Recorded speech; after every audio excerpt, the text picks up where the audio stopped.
last we left off, our group of adventurers kind of scattered into Dracum a little bit. Some, well, practically everyone went to sleep or into a trance.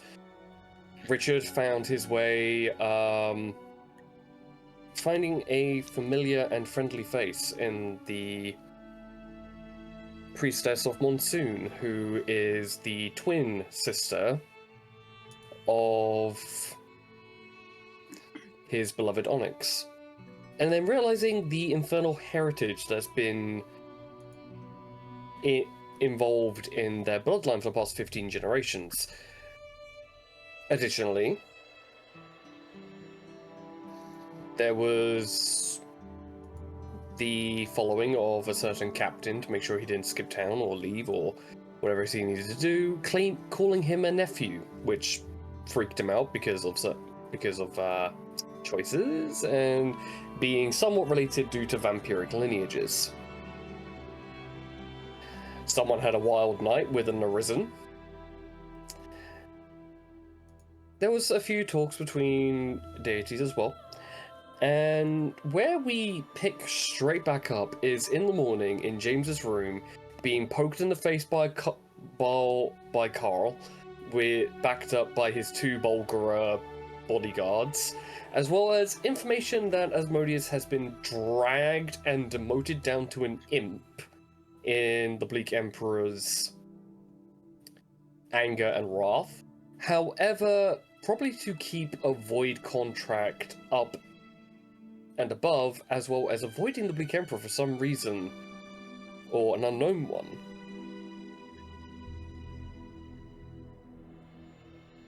Yaya's brother has taken up the throne.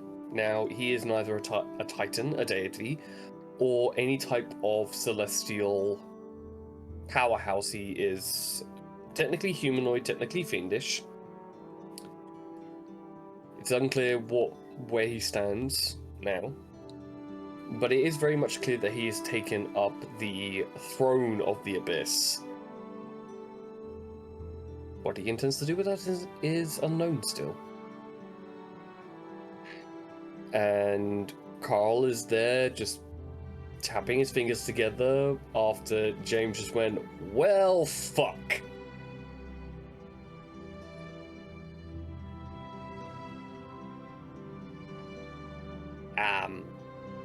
Yeah, I just came to deliver that message. Also let you know that there is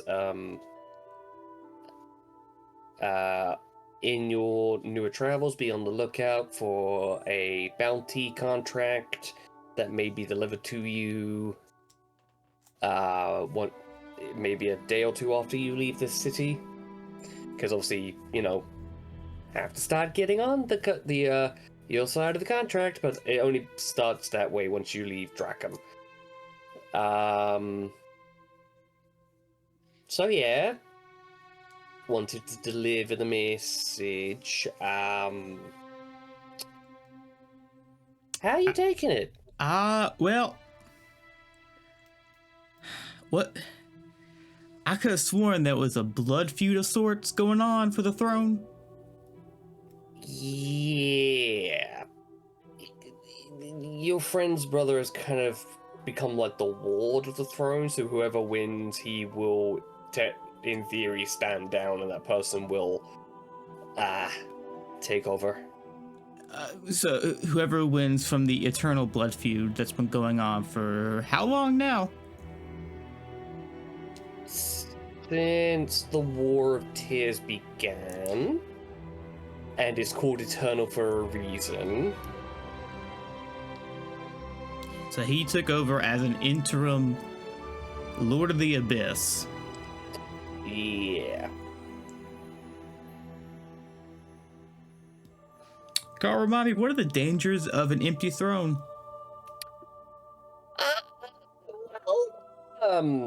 If there is no one on the place of the god or goddess's throne of the Abyss, it might cause a cascade effect that could end in the divine weave, the interlace disappearing, and the gods walking among mortals again.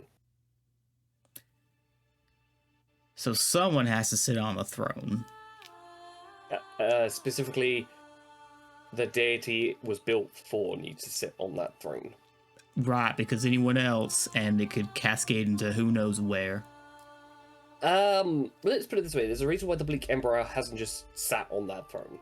Yeah, he said it'd be like the abyss would absorb into the 9 hells. Or the hells would absorb into the abyss, or they would both cancel each other out, completely destroying 2 planes of existence. Right. Okay. So, yeah, that's a problem, obviously. Yeah, obviously.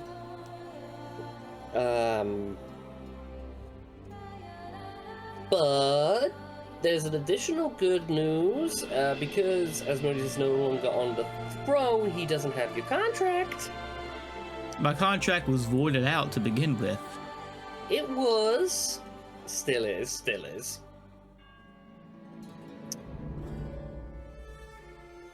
Some flimsy paper doesn't really say that, that you're still indebted to that contract. You have a new contract. You died and created your own decree of Atlas.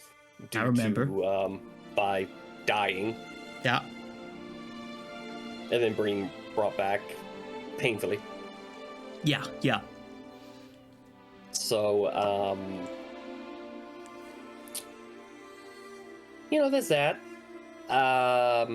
So yeah, that's additional good news, right?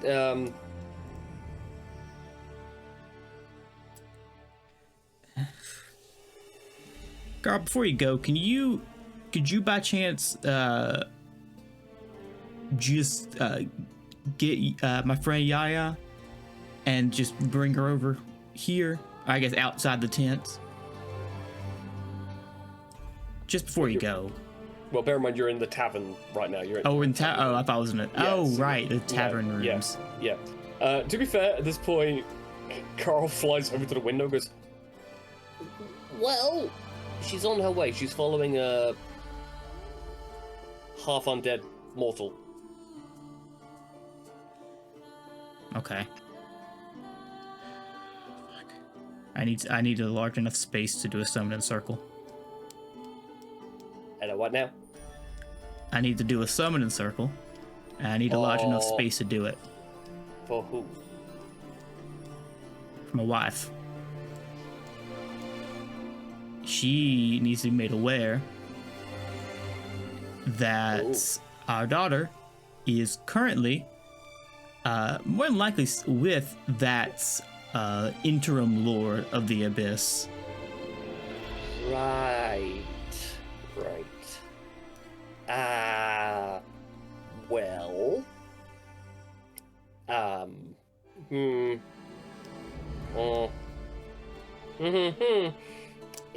What is it? It's Carl.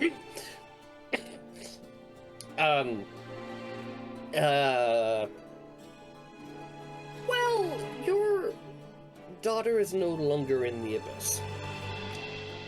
If it were that good of news, you would have just told me. She's conquered one of the discs of hell.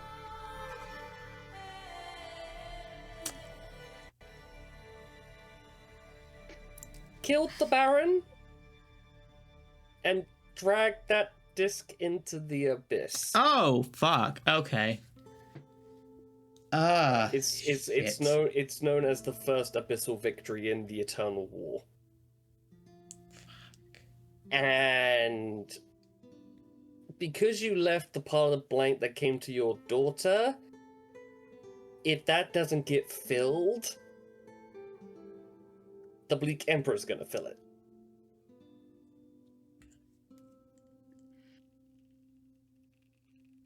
And Stellar. And James, I don't want to be the one to tell you what happens when the Bleak Emperor starts writing into a contract. Yeah, I can imagine, especially a contract that's been pre-signed. It's been pre-signed and you left that clause open for discussion later down the line. But you do have the blood favor still in still in your pocket, so you still have an ace up your sleeve that can change the outcome of a contract if should it require such discrepancies. But yeah, the Bleak Emperor has molded and created a brand new general just to outwit and fight her.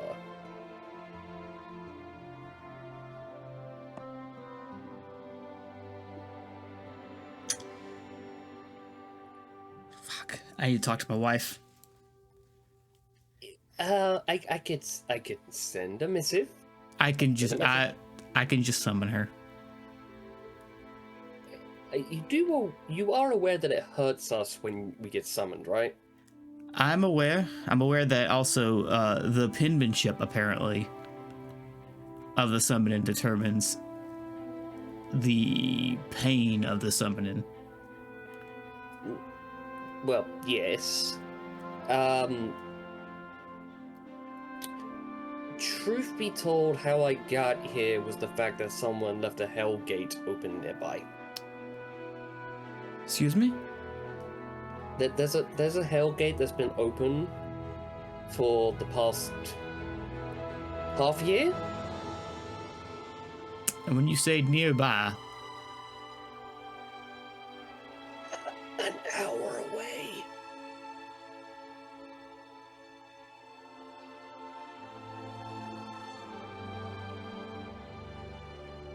Now, bear in mind, it only goes to the hells. It doesn't. The abyss is not part of it. I decided to, as your personal lawyer, as your imp esquire, I decided to come here and warn you.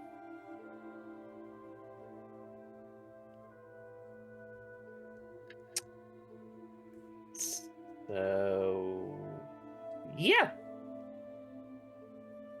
I mean, that's all I got. So,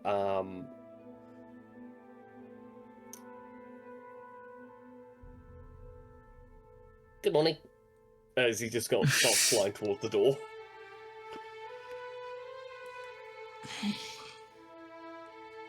As this Bulgara, who's in the Posne glasses with the giant, like, three-piece suit that's too tight on him, he reaches forward and just daintily opens the door and opens it for Carl, as Carl, like, flies out.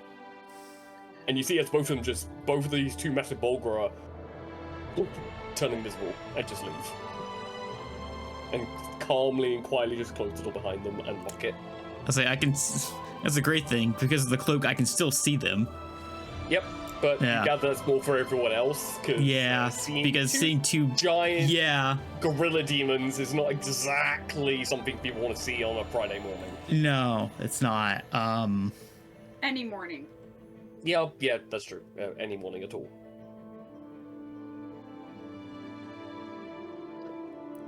Fucking shit. I'm just gonna yell after him. Carl, start on that missive for me. You got it. And you hear a random person go, "What the fuck?" Just out in the hallway.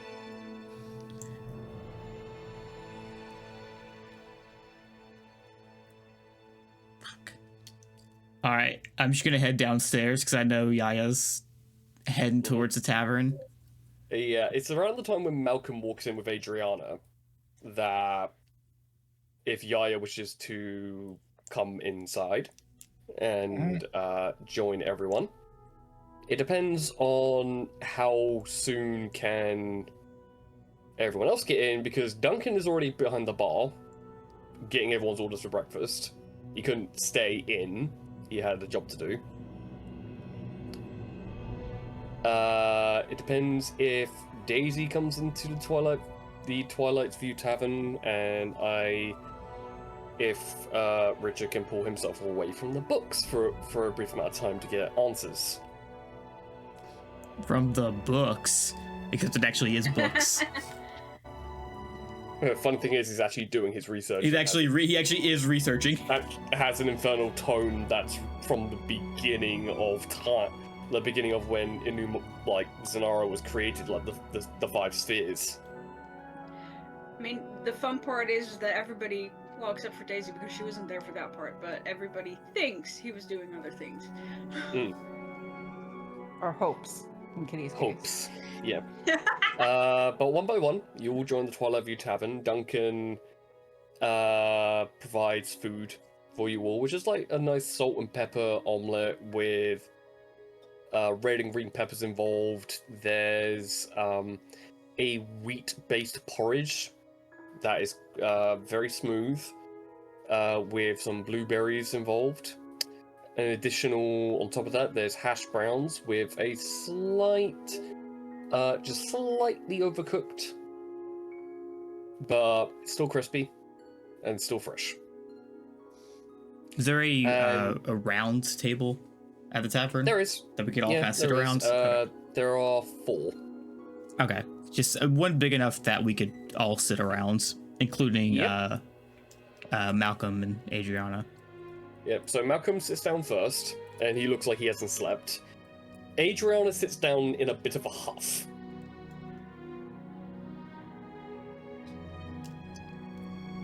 Well, I didn't expect myself to be brought in at 6 in the morning. We don't always have the mornings we want. No, apparently not. So, my brother didn't exactly explain why I've been dragged down here. God, where to begin? Okay. We'll start with this. Your progenitor, the vampire, the lord, whatever that created you guys, is dead. Start with that. I'm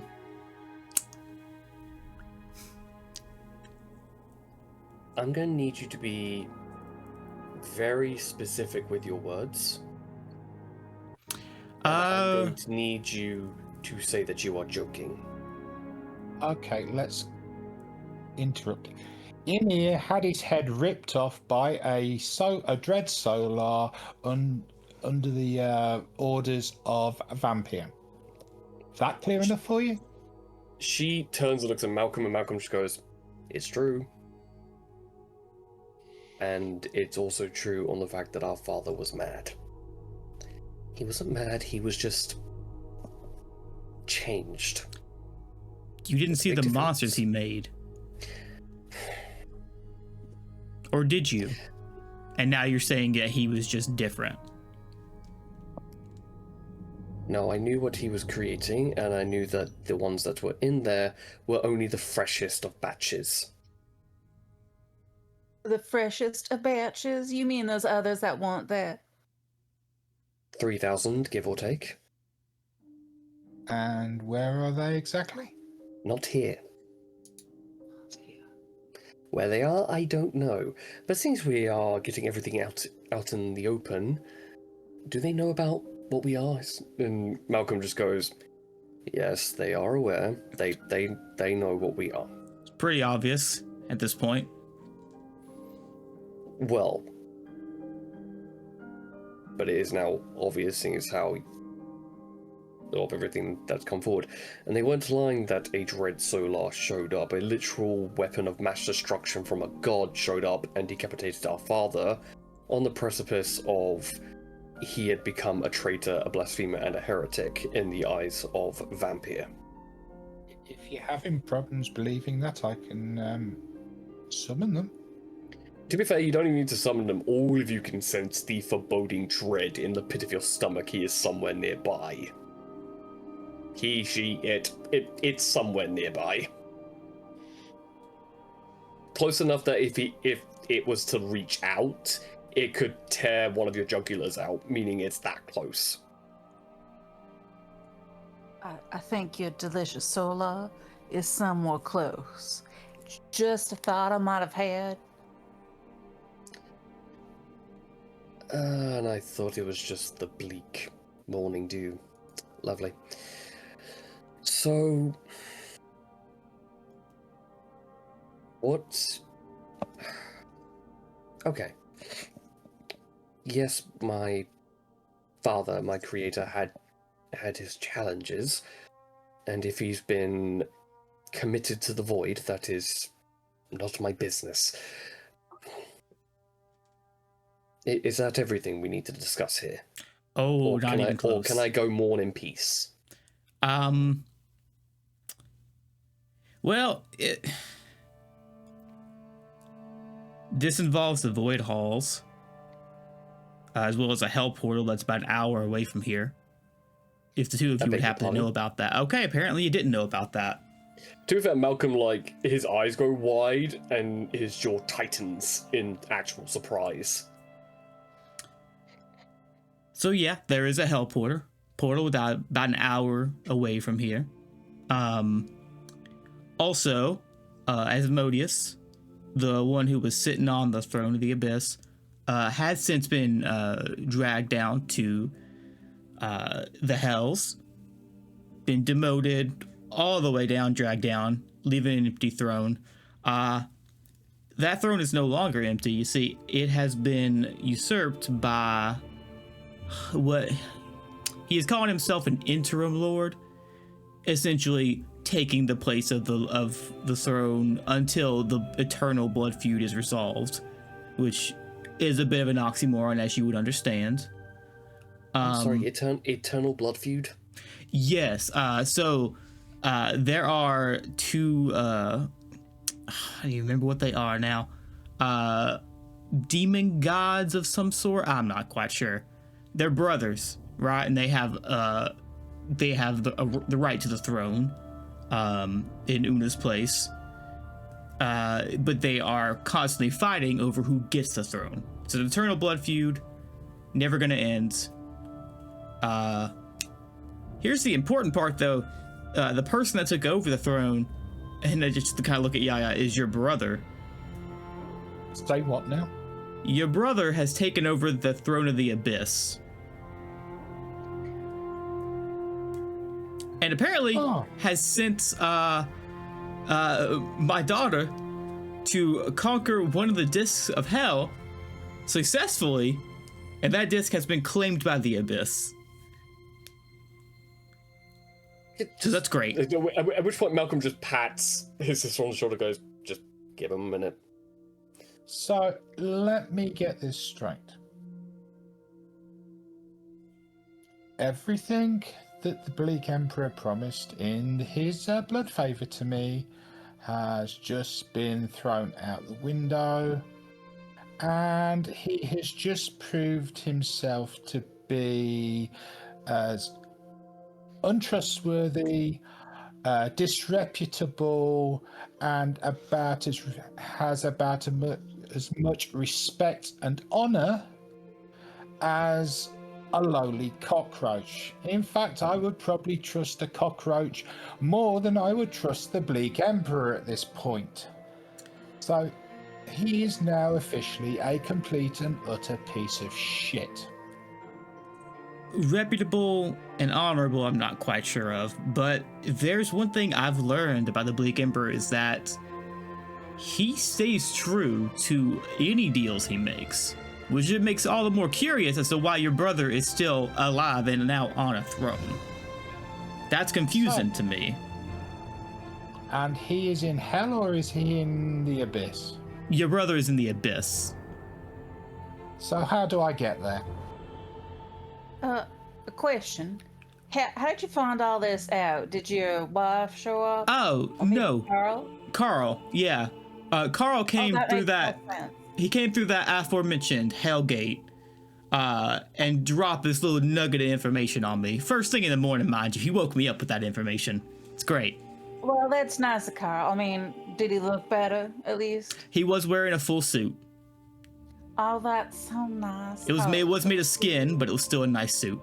At which point Malcolm goes, So sweet. sorry, just I need a moment here. Who is Carl? Carl is my personal litigator imp. He's a real sweet little fella. I mean, he's kind of cute too. You've been consorting with fiends. I was born, quite literally, consorting with fiends. I was born under a contract with Una. That contract got inherited by Asmodeus, and then was written over by the Bleak Emperor. Wow, you all have a very interesting tale. Says the son of a vampire lord. Okay. Not a very good one either. Like, it could have been Touche. better. I mean, you guys really make more sense with us because none of us had the greatest of lineage at some point or people who raised us, so it's all right. We really do kind of understand. Speak for yourself. Thank you. Well, I mean, sweetheart. We don't know nothing about. Well, I don't know nothing about you. Sweetheart, you're the exception to the rule. There's a reason why I like you, and that's just one of them. Okay, that's enough. Thank you. So, look, there seems to be a lot of moving parts that are way bigger than most of us. Oh, there's one other thing you probably need to tell your sister as well.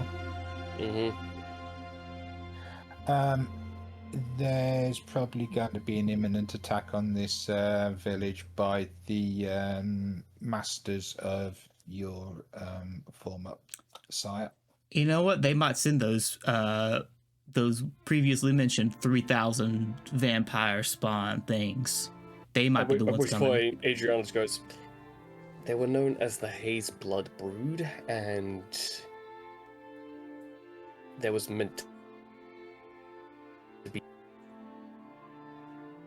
Half of them are the elves that were caught by others that tried to scout their way around here. I knew of this, but I thought they would be getting the gift of vampire, not turned into eldritch horrors. And additionally, on top of that, if an attack is coming, there's a good thing that the captain of the guard here is a tactical genius. One of the few qualities he has. Of course, hey!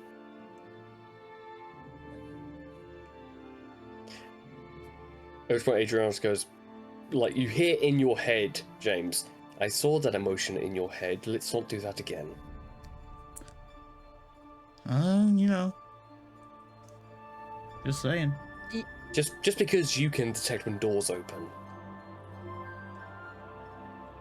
Weird question? You two are like actual brother and sister, right?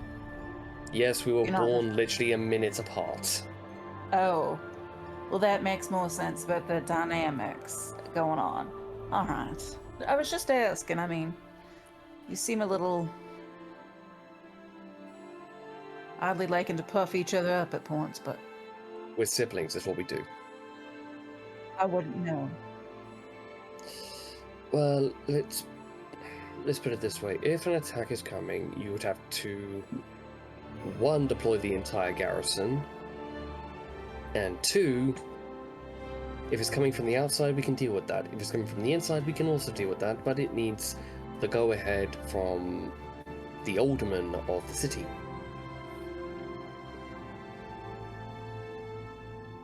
Simon Holtz. We also need to encourage that attack to occur within the next 7 days. Why? Because that's how long my sire has given me control over the solar. Now, I'm going to ask this as a very blunt question. What happens after the 7 days? He returns to my sire. And your sire confirmed that. Mm-hmm. He confirmed that I would have control of the solar for 7 days. So you're going by the assumption that it's just going to leave after the 7 days? Yep. Well, to be honest, his sire, as you call him, he's quite direct at what he likes and doesn't like and what he wants. I mean, you could always ask him yourself, but... Look, his Here's the truth about the gods, particularly when it comes to the unique one that 3 to 4 of us, if not all of us on this table, are aware of. Vampire is the epitome of everything that a vampire is.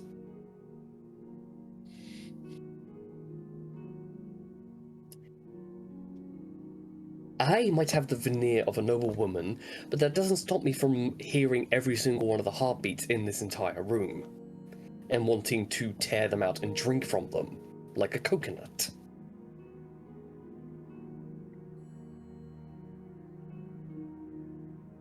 It doesn't stop me wanting to break this table apart in anger because I just learned no more than a minute ago that my father is dead.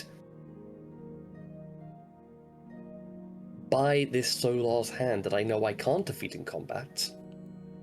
And I can't talk my way into making it end itself.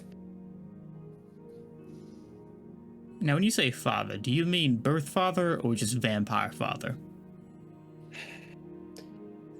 Dampiers can be born from vampiric parents. Just one of them has to be a human, or humanoid of some kind. Okay, so he didn't necessarily turn you two into vampires. He was a father of you two. Dampiers normally have the blood of their parents within them, not blood they've drained from others.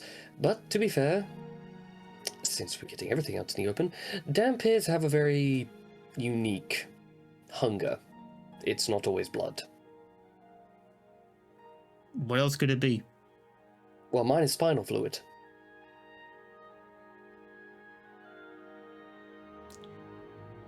Why do I feel like there'd be less sustain in the blood?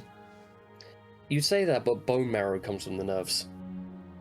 Yeah, but spinal fluid, I feel like there's just such a little bit in a human body versus blood. There's gallons of blood. You'd be amazed how quickly that regenerates.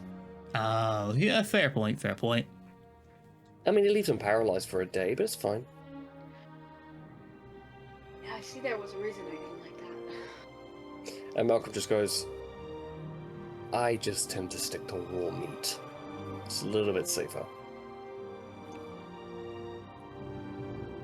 At least it's raw. I mean, I'm assuming it's also from a dead source and not a living source. It could literally be from an animal, it just doesn't have to be cooked. That sounds about normal. I mean, it's nothing compared to some individuals who can feed off psychic energy or dreams. I feel like raw meat's the easiest and most convenient form of hunger. It is.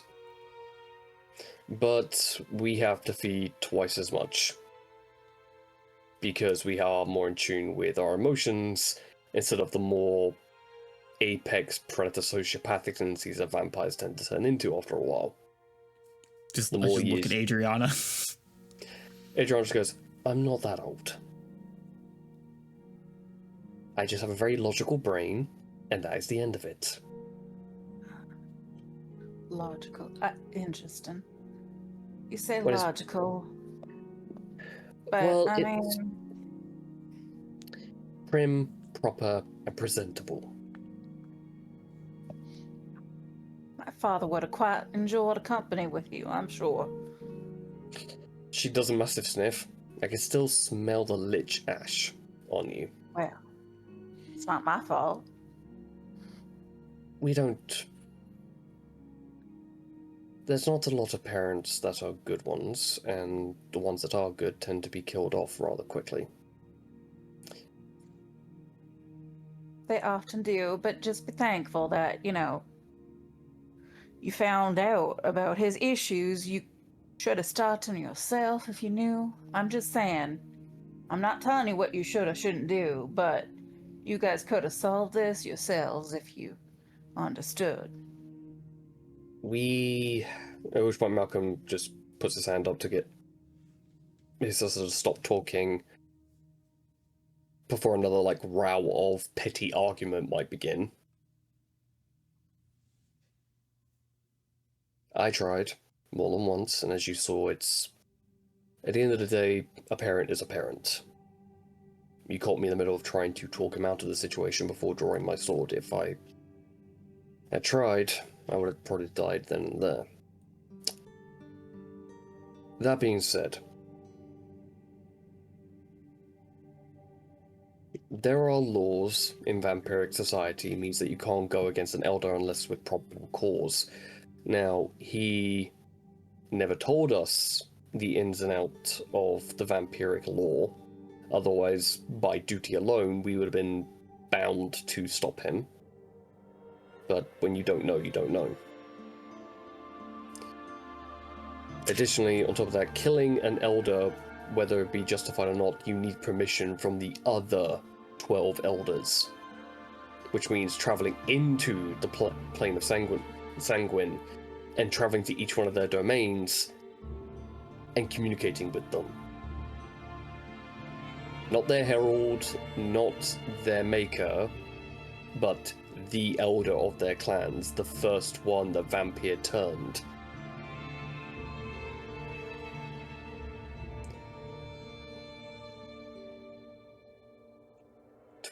Can you imagine that? 12 humanoids since the beginning of time, whenever mortals were first created, vampire turned 12 of them. Every vampire, every vampire, every bestial quality started with them.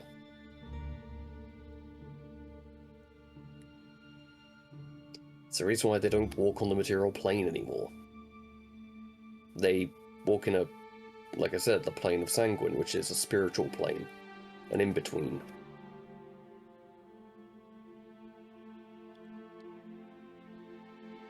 When you say anyone that vampire turns into a vampire?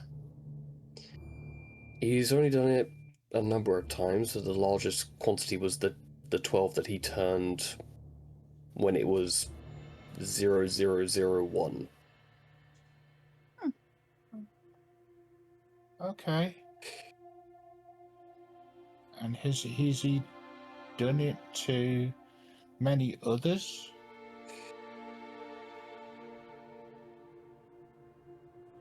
When he occasionally wishes to test someone to see if they're worthy of his gift, and when I mean that type of gift directly from him, you become what's known as a progenitor, an elder.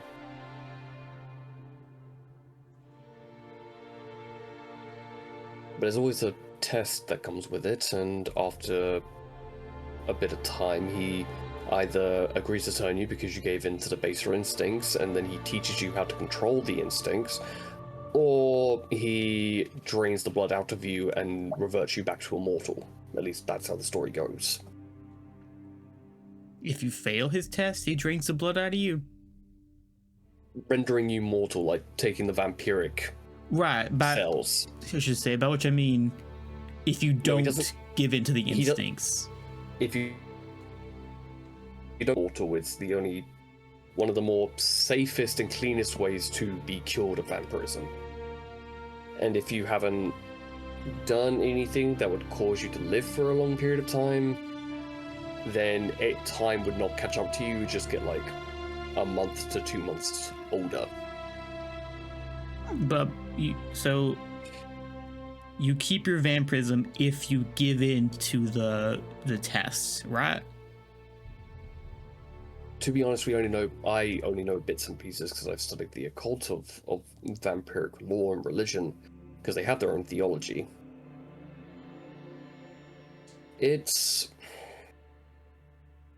The story goes, if you give into your beast and let the beast have its way, you prove to vampire that he can take you under his wing and teach you the gifts that the beast is trying to show.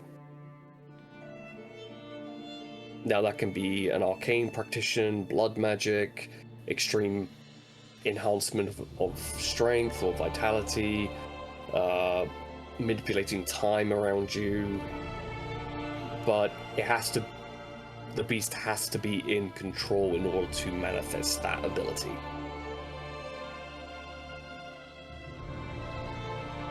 And as stories went, anywhere they were was completely decimated.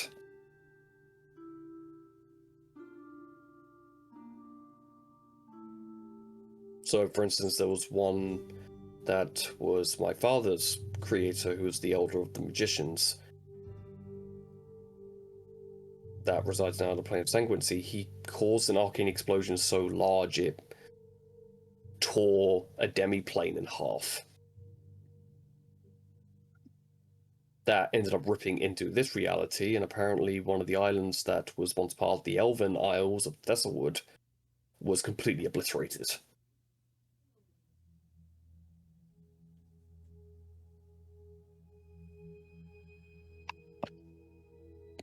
But there's a very specific way. Say you murder a bunch of villagers while the beast kicks in, Vampire will kill you, because that's not the honorable way of releasing the beast. The honor-bound way is drinking from a loved one, draining a family member dry until you suck out their soul. It has to be a commitment. Oh, okay, so it has to be personal and not Yeah. just random. If it was random, you get hunted by Justicars, these very powerful vampiric warriors that are trained to kill rogue vampirics. Or you wipe out a civilization, which then brings down... And he shudders when he thinks of what is around you right now.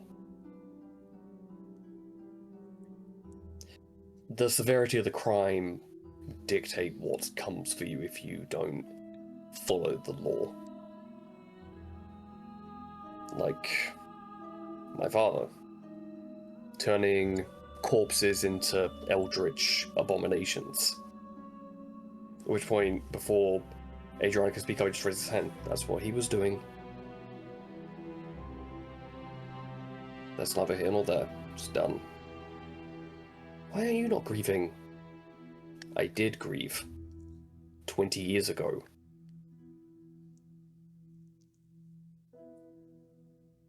So, if somebody was to drain their brother who was on this test and gave into the thirst, and draining their brother was a matter of honor, then that would pass his test. It would, but it'd be in one of those unique circumstances, because there have been times when vampires given those who have given into their beast but for honorable reasons. He gives them a choice. Not unlike others where he literally takes them under his wing. The choice is go back to being immortal while understanding the price you paid, or following him into the realm of blood. It's normally the two options. Because the alternative is death.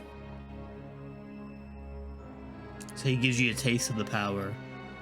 And then it's like, all right, do you want the power or do you not want it? Yeah.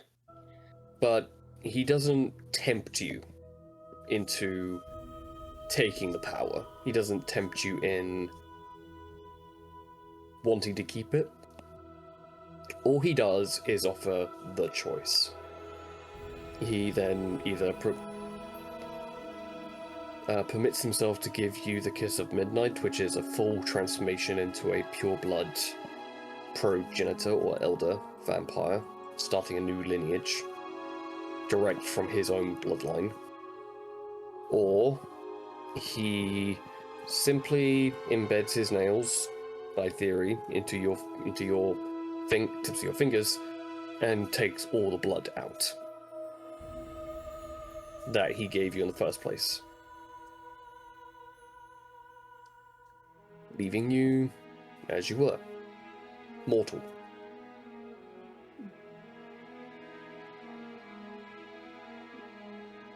That's not to say that Vampir's not a vindictive and dangerous predator. He is the apex of apex predators. After all, he's the thing that makes everyone terrified of the dark, if it's not the god of the void, or the goddess of werewolves.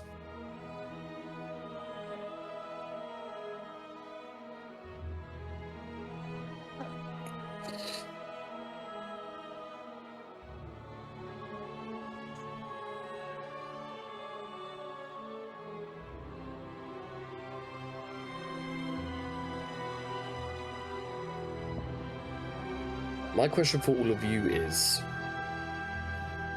why are all of you involved in this?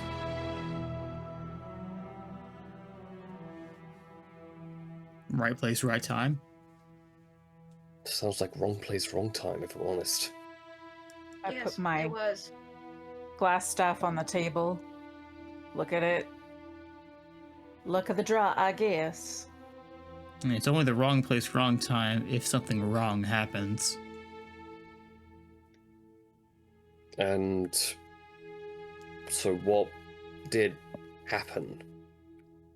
You said you came from the north, and yet you know all these different moving parts. You literally summoned a solar into a vampire's lair. You communicated with gods we all thought were asleep.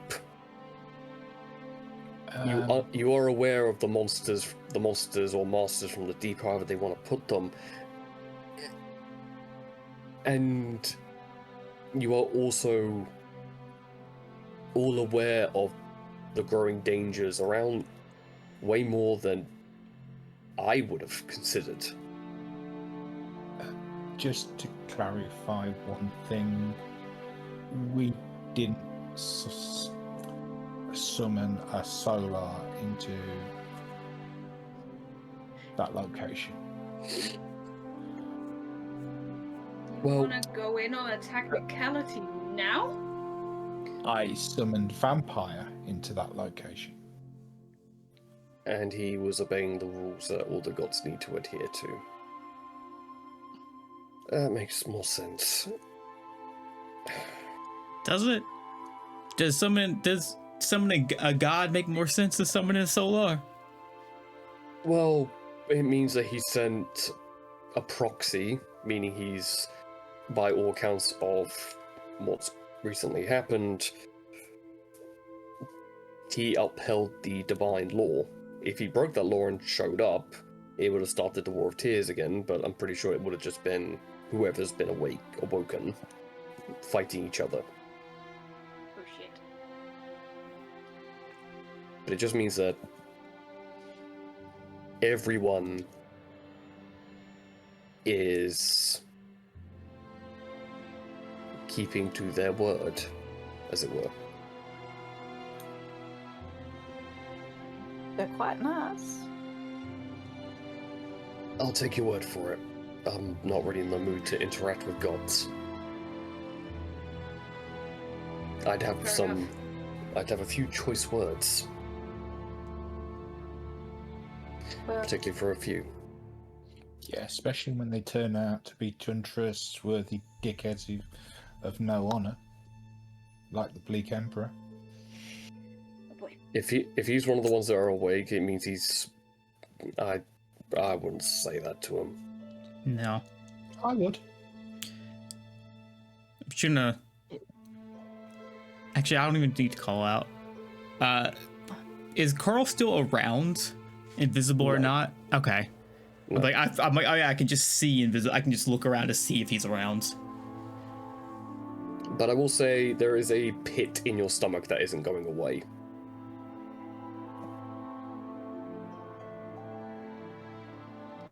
here's the thing. I have a feeling he's probably real honorable, given the amount of laws we've sat down and had to listen to from Carl. And I mean, Carl's very knowledgeable. It seems like there's a lot going on there, and we probably just don't have some of the parts that you're needing. You seem to be of the diplomatic type. Maybe you should wait till you get all the information before you make up a judgment one way or the other about it.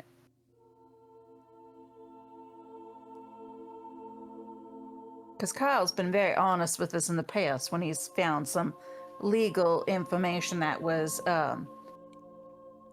what was it he said in the past? Something like the person wasn't good or didn't do it quite well, and that's how James got a little bit stuck.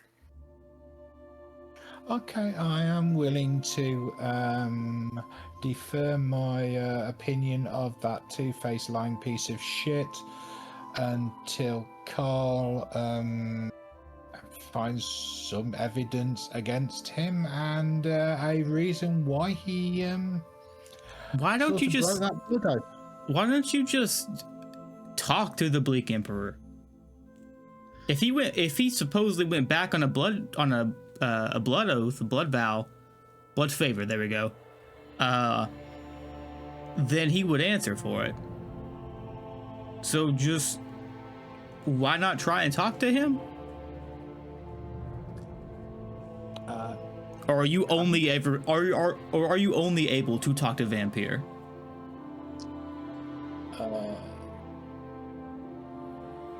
I sort of thought it was only Vampire I could talk to. I don't seem to have the Bleak Emperor in my little black book. I think he's in yours. Have you tried praying to him? He is a god. They do like to be worshipped. You ain't even gotta worship, just reach out.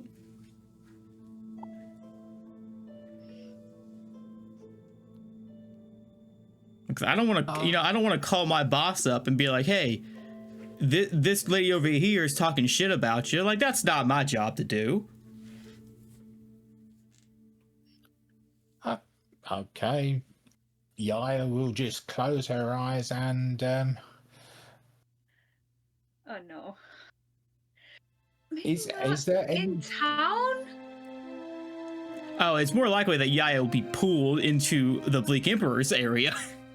If not all of us. But no, God, not again. Because if there's one thing that I think I know at the Bleak Emperor is that he's very serious about how honorable he is with his contract and his deals. And someone calling him a lying piece of shit probably wouldn't go over well. I mean, No, music's still saying, changing. like, maybe just step outside of town a little ways so we don't panic the population.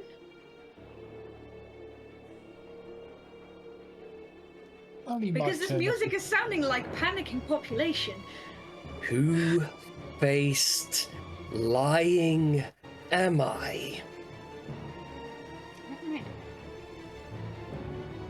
Well, That you is the apparent- look around and you see everyone's like they're shaking with blood trickling down from their noses. I didn't break my word. If I had done, I would have dragged every one of your people's souls screaming to my home. If I hadn't kept my word, I would have let your brother keep his precious leader in his pathetic throne. There are laws in the fiendish worlds that need to be adhered to, and he was next in line when it came to the abyssal throne. If my methods are displeasing you, then by all means, walk up to the Hellgate that's an hour away, and we can talk about.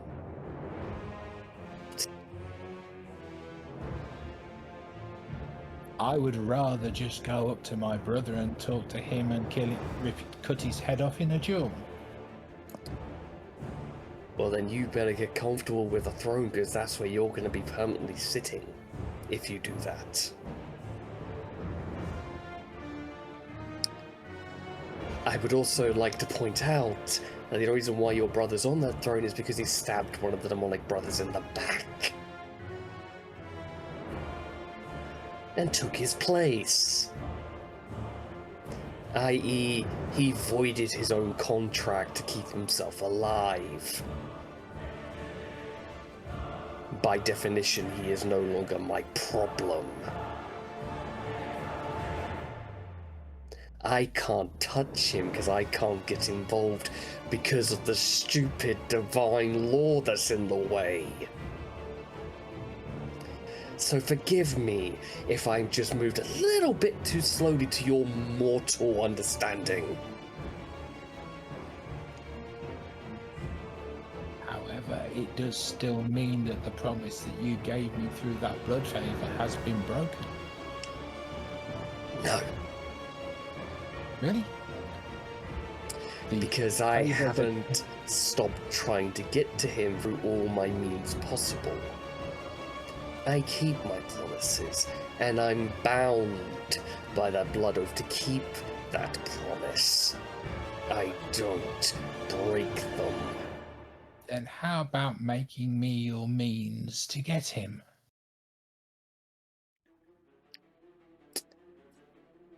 I'll have a think on that.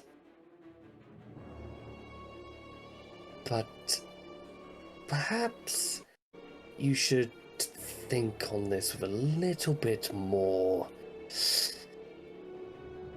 a diplomatic mind. And I need you to make a charisma save. I'm so glad my shit stirring worked. Bold of you to assume that the Bleak Emperor was not paying attention. I'm like, if Bleak Emperor's not stepping in, I have to contact the Bleak Emperor and just get things going. Yep. Throw a match on the funeral pyre. Mm-hmm. Yeah, charisma's not good. I know the feeling. But I did roll a nat 20, so it's a total of 20. Reroll. Yeah. God. Reroll. Reroll.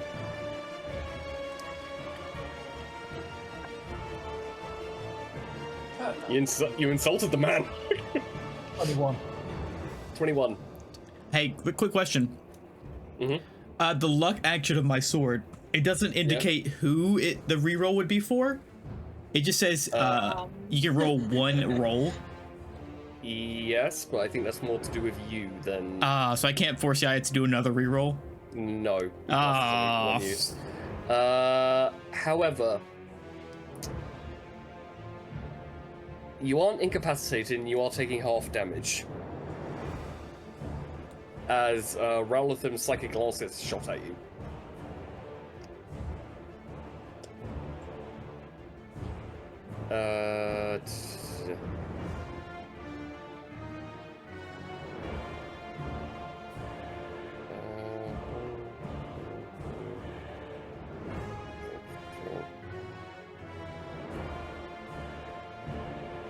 Okay.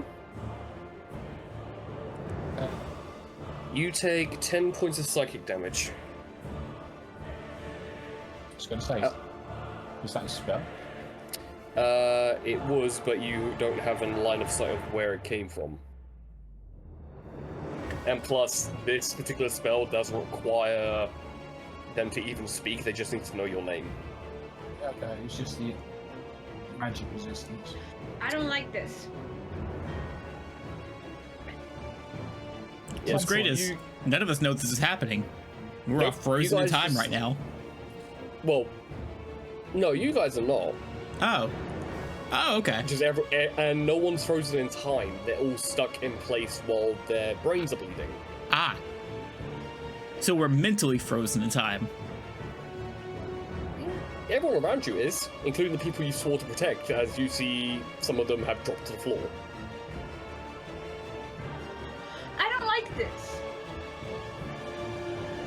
But you all see that blood is now trickling out of Yaya's nose and ears, and out of her right eye.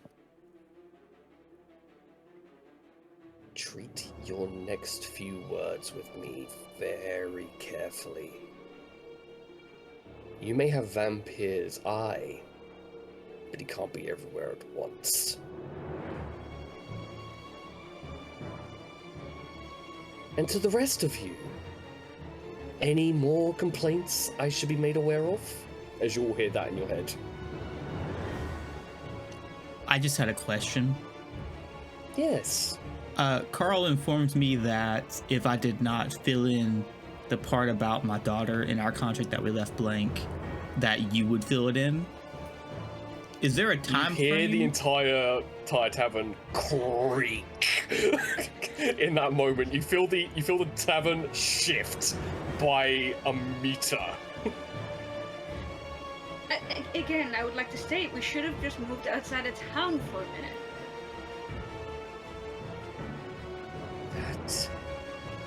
private conversation you and me are going to have, James. I just wanted to know if there was a time frame on that. You just get an eerie, tense silence. Gonna guess soon. Like I said, a conversation. Understood, sir. Good.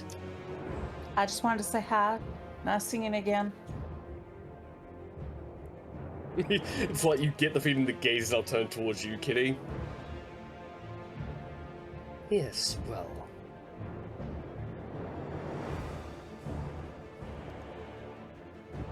I got no beef with you. I just thought I should say hi because everybody else has not been really being polite about all this. So I just wanted to say hi. You know, that's all I ask for is some politeness. You're very nice to talk to, and I'm looking forward to when your wife wakes up and we can have a pleasant conversation. As do I. Oh, and Richard, Richie Rich.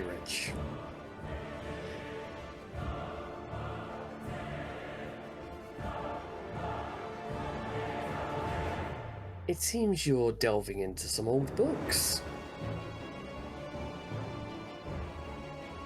Possibly. Possibly. I felt when you opened my very first tome. Oh. Yeah, that's mine. Interesting read. It is. I'm curious to see if you can find all its little secret compartments. After all, there are 999,000 little secrets in that book. Did I get to keep the book, or did I have to give it back to Monsoon? Well, for now. I mean, I'm already on my 6,666 tome. That's just the first. Oh.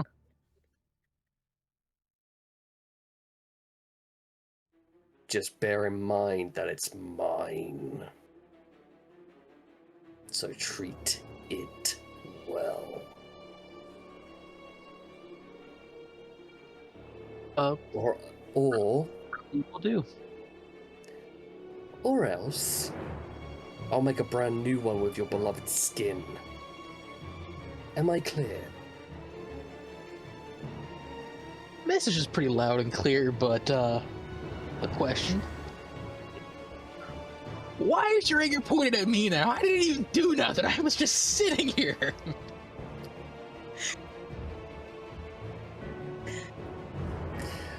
You know, you're quite right. As you get the smell of sulfur retracts a little bit and the tavern moves back in place, and you watch as everyone in the tavern drops to the ground breathing heavily as their lungs have been seized and stopped. I may have overreacted a bit. Apologies. My anger is not dictated at anyone in particular. But enjoy the rest of your breakfast. I'll be in You were touch. sleeping a little while, so anger happens. It's all right. Understand. My morning caffeinated souls yet. Enjoy your caffeinated souls. Thank you.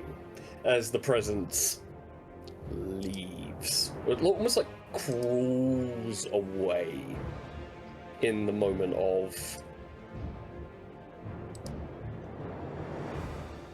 the kind of feeling of something instinctively dangerous choosing a different route. Okay, so as much as I'm hoping there won't be a next time, should we accidentally do stumble upon a next time when we want to kind of have conversations, maybe we move away from civilization a little bit? At which point you see like Malcolm is there just shaking and there's just blood dripping out of his eyes. You feel better now? Yeah. Did you get it out of your system? I don't think she did. Probably not. Well, she got an answer at least. What? Who the hell are you people? Trouble. I wouldn't say what trouble. It's not like I follow a deity. Okay, not all of us. Oh, Some more than others. I'm in agreement with your druidic friend. Next time, outside the city. Oh, I might have I hope underestimated. there's never a next time. I might have underestimated how much Yaya had pissed off my boss. I think all of you underestimated the power of a deity when they can't physically be in a place where they can interact with it. Not necessarily the power, more the anger. Yeah, he was quite angry, and I mean, I'm sorry, yeah, but you were being kind of insulting to a god, and things do happen. After my lesson, I thought you all would have understood, but Yeah, but pretty much at the end of the day, if you piss somebody off that much, the reaction you tend to get is the truth. So it was worth goading him. Well, that's great. As Malcolm is just wiping the blood off, and you see Adriana pulls herself up from the table as she slammed her head on it. And Yeah, casts she casts precipitation to clean. Yeah, to clean any of the injuries and cleans up her makeup so it's immaculate. And she sits back down on the table. So, you have the gods on speed dial. Apparently. Some of them. A little bit, maybe. And one of them is the god of the hells. That would be my boss.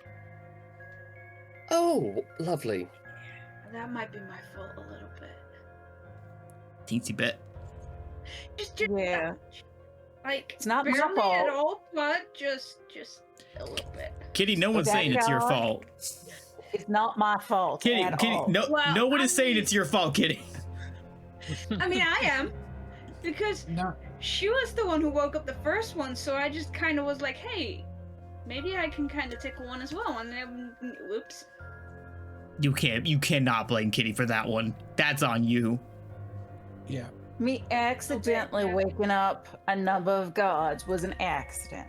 Yeah. Mine was completely accidental, and I have Okay. been nothing but kind to them. Not to mention, Mine might have been a little on purpose, yeah. yeah, Daisy, you're the one that kind of fucked one of the gods. That Kitty woke up. Granted, I I'm fucked sorry, the other what? one, but still. I was about to say, don't say that too loud. You did too. I know, I'm aware, but you're complaining about it. But James was horrible with day. their god, and I looked to three of them. I mean, he had a real Oh, good time with Yeah, I had sex with the vampire. At which point, Malcolm just goes, you know, all of that notwithstanding of seeing people who've bedded gods before. That's a new one. I'm surprised all of you still have your eyeballs. Yeah, they got quite their fill. Just, I don't need to know. Okay, so bringing it back at the task at hand, because I want to deal with the here and now and how to protect the city. So, in some point in 7 days, if we don't have the solar aid us, either way, danger's gonna happen. What comes next? After that, another danger, another issue. Probably. After Well, that, we need to figure out where we're going. Because as you can tell, danger tends to kind of follow us. And I don't think you want to stay in a town that long. To be completely honest, we're in the aftermath of gods fighting each other. There are monsters everywhere. Everyone is in danger and in trouble. It follows everyone around. That's nothing new. And beside the blood war, we've also got these deep ones who are now intent on taking over the universe. Right. That's a lot to take in. So if it's not this blood war that you've mentioned before, what is this blood war? It's two brothers fighting each other over the throne of the abyss. You know, because Una's asleep. Yeah, I get that. Okay. So... Yeah, and then Yaya's brother apparently stabbed one of those two brothers that were in the blood feud and took the throne for himself. So now it's just become a throne of succession of, you know, you assassinate the current leader, you become the leader, and it just becomes a thing. That sounds like a horribly inefficient system. Oh, it sounds extremely inefficient, but without Una, there is no other way around it. You mean Well- the god? You mean the goddess of the abyss, the matron of the void halls? Yeah, funny enough, without the goddess of the abyss on the throne of the abyss, it gets kind of messy. And Do you you think we know, tried to wake you up? Okay. That might solve it. you want to wake up the goddess of the abyss. I don't know how to wake her up. I was just asking the question. Well, I'm not allowed to experiment on spells or anything of the kind anymore. you would I've been have asked not to. You would have to speak to Monsoon on the matter, Yeah. as she follows Merid, the goddess of mystery and portent. So if you want an answer, she would be the place to go. And if you're saying you can wake the gods up, you mean to tell me the gods are asleep? How have you? Most. How of do you not know this? Okay. For one, I'm not a religious person by any stretch of the imagination. Two, none of us have heard anything since the gods went into past their weave of stuff. So it was more or less the trying to figure things out on your own type deal. At least that's how I interpreted it. Three, no one's really going to find out if the gods are awake or not if no one can actually get in contact with any of them, let alone any of their subordinates or their celestial counterparts or anything like that. I think But part of the James reason, and I met though, one of their angels quite a while ago. They all seem to be pretty nice. well, but part of the issue is that I think no one can get in contact with the deities because they are asleep. That would make the most sense, but there are gods that are based around dreams and nightmares and mania and creation and imagination. You'd imagine that speaking to them while they're asleep would be like trying to influence a dream. It makes sense. Though I personally haven't attempted to contact any deities like that. Perhaps this sleep is different. Possibly, but what I mean is that there is a god of what's known as the endless dream, which is how the gods rest, like not die, but like rest. When they take form of their environment instead of taking an avatar form, because it takes up a lot of energy. The god of the endless dreamers is also the one that gives everyone else the ability to dream. So explain to me how all of us can still dream when that god is asleep. I look around. Is our new friend who's the half god there somewhere? No, Jackson has been in his room and has not left that room.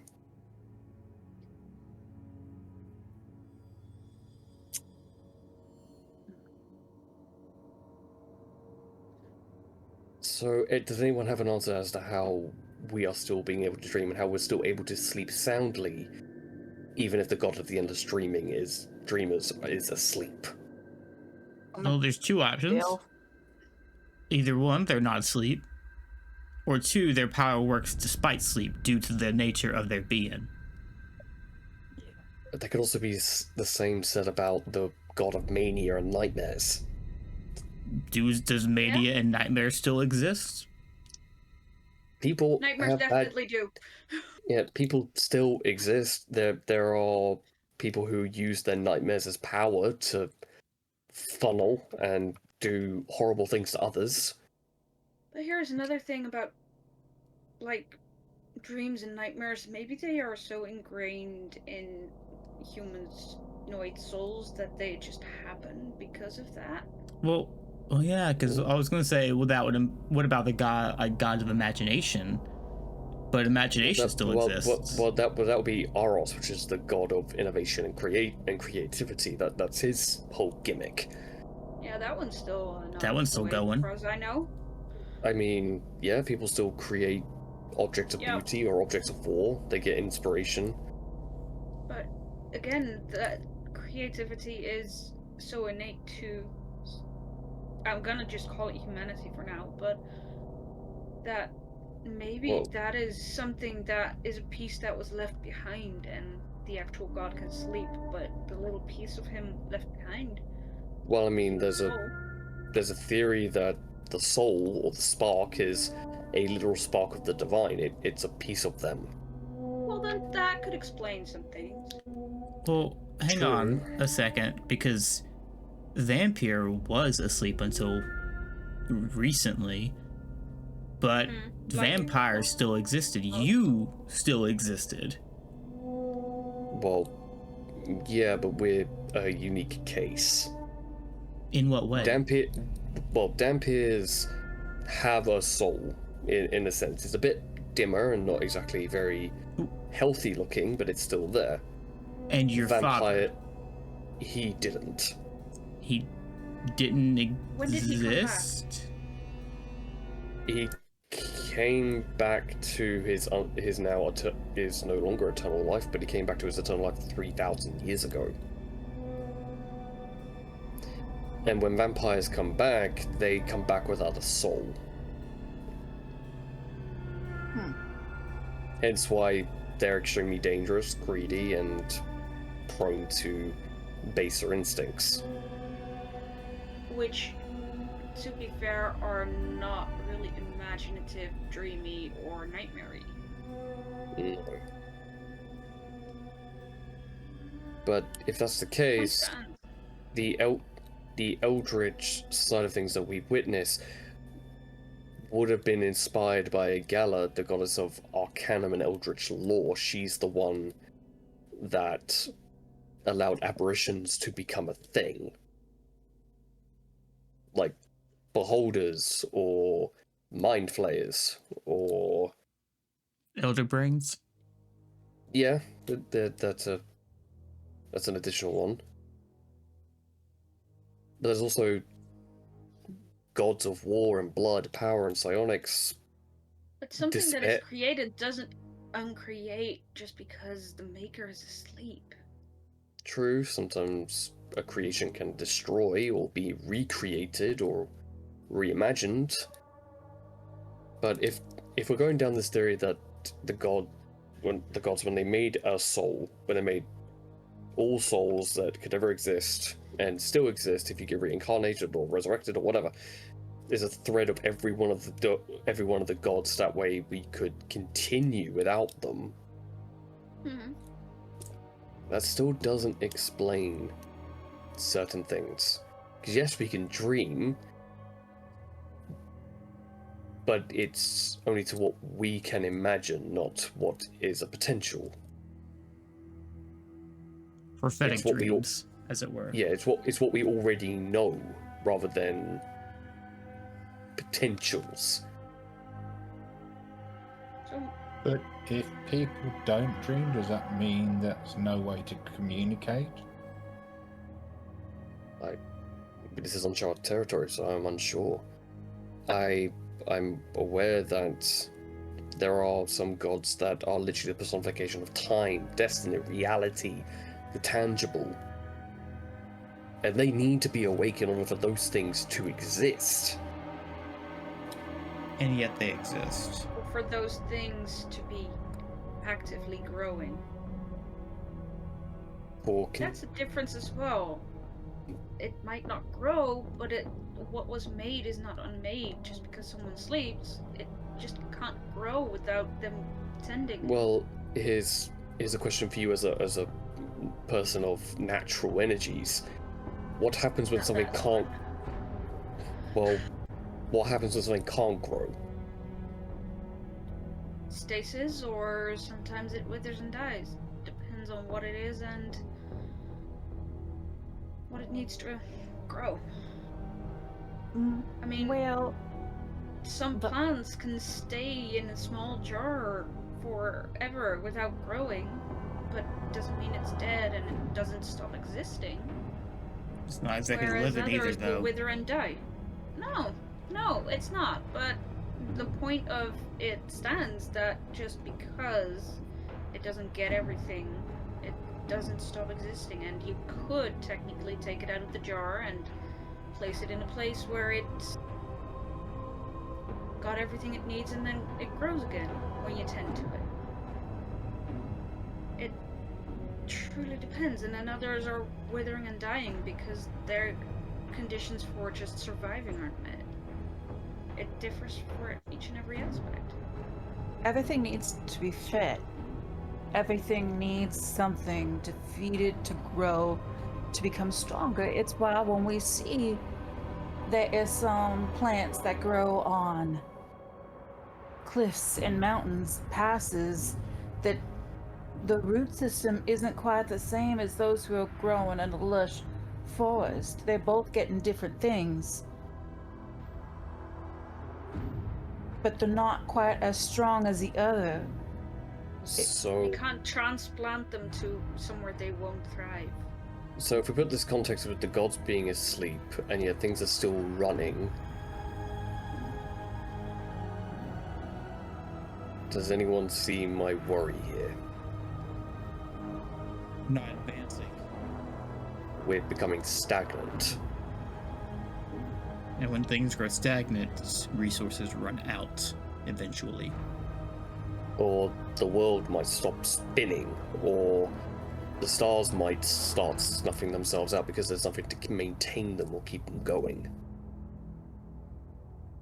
But that's only to say that the gods of our world are the gods of every world. And if the things of the deep aren't the gods, they're gods, then there's a possibility that there's more going on in this big place. And how did the gods begin? Who created the gods? Who are their parents, and where did they come from? To be fair, that's the same question of what came first, the chicken or the egg. That's the story that can go round, round, and round, and round, and round. Well, no, it's the Well, egg. Because Yeah, whatever laid the egg wasn't a chicken. evolving, growing, again, it is like ever changing. I'm of the opinion the gods create. I'm of the theory and the opinion that the gods created us so we could keep them going, so they can keep us going. This stasis, this sign of symbiosis, and those who worship them allow the gods to keep going, and when they happen, they give us miracles and vice versa. And to be fair, Adriana's just there, just still robbing her head, because she's obviously had a bit of a immense power pressure placed around her. So, my worry is when we have nowhere to go. Or if any of us die, what happens?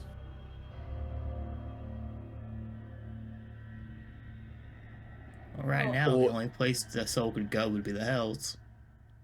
That's the only one awake. Yep. I'd much rather not. Fair point. I've been drugged through all the levels of hell. You really don't want to. My heart goes out for you. So, I don't think it's a smart move to just go clanging some pots and pans together and wake them all up at the same time, because that'll probably be painful for the rest of the world. Or it might have dire consequences that none of us can foresee yet. That's what I mean with painful. Well, why don't we just wake up the gods of Yeah. mystery? Which one Well- was that? Do I have that? That would be Merid, the goddess of portent and mystery. One The monsoon House of worships. yeah, where Weaver Monsoon Yeah. performs rites and rituals. I just Bec- need to flip through notes every now and then, okay, Because- guys? That god would be the one that could further counsel us on where to go. That one would be a good one. There's equally Goron, the god of time and destiny, but he's everywhere all at once, so I feel like if you woke him up, he'd just disappear. There's Fenir, the goddess of calamity and sight. Doesn't sound like a good start. No, there's Nerthar, the god of trickery and journeys. Again, not the best start. I mean, there's Ulthur, the god of knowledge and literature. He's equally... And then there's the story of the flip side of the coin, which is his twin, which is Vudis, the god of secrets and the rites of banishment.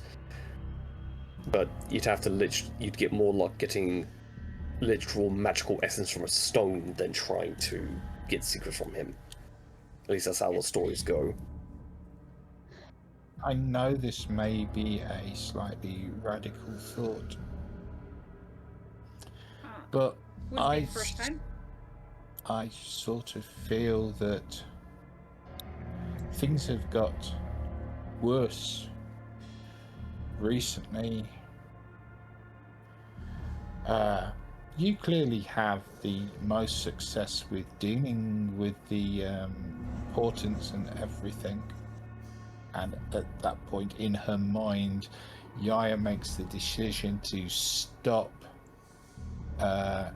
feeding on the dreams and nightmares of Daisy to see if that'll give her access to the dreams of the other. But my other thought is, ever since we stopped Kitty from experimenting, things have got worse. I think we need to be thinking outside of the box to communicate with this. Things need to be changed.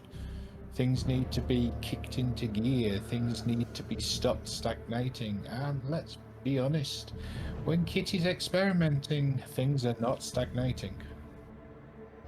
No, you're definitely right. Disaster is a portent of change. My heart is stagnating, but that is not important at all, so that's fine. I do have a new spell that plays a little bit with life and death. But I need a component for it, and while you guys said to stop doing stuff, so I hadn't mentioned it up until this point. What's the component? Well, it's just an agate. It's got to be like 1,000 gold pieces. Like, it's got to be real big. Like, we're talking a lot of gold pieces. And I think I can awaken a tree. Oh, what now? We're trying to wake up gods, not trees. I know, mean- but it'd wake something up, and we could figure out. I mean, let's see. The last time I tried to work out how to become a dire wolf, I woke up some gods. Can I ask a question? I mean, agate's a fairly common stone. Is there sort of like a small piece of one lying on the ground as grit or something? Well, it has to be 1,000 gold worth of agate, doesn't it? No, there's a jeweler in town. You are made aware of that. I'd also like to point out you have 500 platinum, which basically is 5,000 gold pieces. So technically, you could literally put down 100, or 10 platinum, or 100 platinum, which is like one coin. So I could put other stones and try the spell with other stones and see what else happens. What Yaya was thinking of doing was picking up the piece of stone and casting stone shape on it, so it went 5 feet in each dimension in size. I sort of got the idea that that might be worth more than 1,000 gold pieces after she's finished with it. I'm gonna just make mention of the fact that maybe we should move experiments like this away In town, potential can we panicking populations. Can we all head out to one of the nearby abandoned farms and do it out there, please? That would probably be for the best. Does this mean I have the go-ahead to try that spell? I am gonna not be witness to that. I will Yes, try Kitty. something else. Yes. All right. If we're all going to do that, what are you going to do? As Malcolm looks at you, Daisy. I'm gonna have a conversation with someone that I really should be having privately anyway. I'm gonna have a little talk with him soon. All right. Reconvene here in an hour. Take it to. Firstly, Kitty's experiments are wild, so you might need that time. Secondly, I want to take my time. All right. If anyone has anything else to add. I'm probably gonna go shopping with Kitty. Calm and quiet days. Help her get the agate and any other stones. Yaya's going to whisper into Kitty's ear. You could try awakening the remains of your father's tree. I could, couldn't I? But that's a 3-day journey away. Mm-hmm. It's a bit far. She's suggesting let's try it first, because you can always try it on that tree later to see if that has a more useful effect. Would you get tree stride as a spell? Yes, tree that's stride. wild. Tree stride is a very specific druid spell. Yeah, that's I think a later level though. Yeah, it's it's the later level. 5th Yeah. level. So that's like level 9-ish. We're close. No, we are level Oh, 9. we are level 9. Oh, might be 6th level then. I don't Otherwise- get it yet. Okay, Right. probably a 6th level spell then. Yeah, because it's traveling Yeah. through trees, which is very useful. And Yaya just stops dead and looks at Kitty. You remember the tree that we got all the leaves from? That's even Yeah. farther. I do remember that tree. Tree That- stride that's does have a it. limitation. It does. It's like It has to be a tree 500. you've seen before and has to be one that's thick enough to open. But that being said, awakening a tree like that could be possible, but it's a week and a half of travel. I think Yeah, think that it would also be has a further. dissance limitation, like 500. Well, I think something. they're referring to awakened tree. Well, I you think could that- tree stride to it and then cast awaken Yeah. on it, but I think it's too far to even tree stride to. No, it has to be on the same No. plane of existence. It could be anywhere on the Yeah. Is planet. it? I thought it had a Yeah. distance No, limitation. it has no No, it limitations. It just has doesn't. to be on the exact It- same it- plane of existence, One Maybe in And- a new version, but and has to the- be a tree you've seen before. Yeah. That's the only Yeah. limitation, is you have to have seen it before. There is one other thing that that tree that had all the pretty leaves which do nice things. Somebody took seeds from it. That would be the 2 druids. Yeah. So you could I, technically grow one. Hold on, let me just say I took various fruits from it. So yeah, we've got shit. Those fruits are useful for other things as well, though. I'm gonna. Mhm. Just... Somebody took a branch from it as well. Probably me. I did a lot of things with that tree. Not I do that. have tree stride, by the way. You This do is have- just a heads up. I do have tree stride. Okay. You do have tree stride. I do think it's a Oh, boy. limitation of 500 feet. Yes, it is. Yeah. Basically, you could Yeah, use tree it to like stride, hop but you have between plants. trees. We're tree stride is a thing, but we're talking about transport Travel. via plants. Yeah. transport via plants. Oh. That's what we're That referring one. to. That's where That I one got doesn't have a confused. limit. That one doesn't have a limit. That one is there's like if you know about the tree, then you can step towards the tree. Yeah, basically you can I open don't have. portals between trees, and that one is 6th. Yep. But tree stride is a concentration problem, and it allows you to travel through trees. So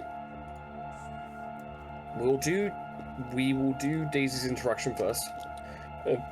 Then we'll get to this, whatever this attempt is, for using a spell uniquely. So you travel to the House of Portent.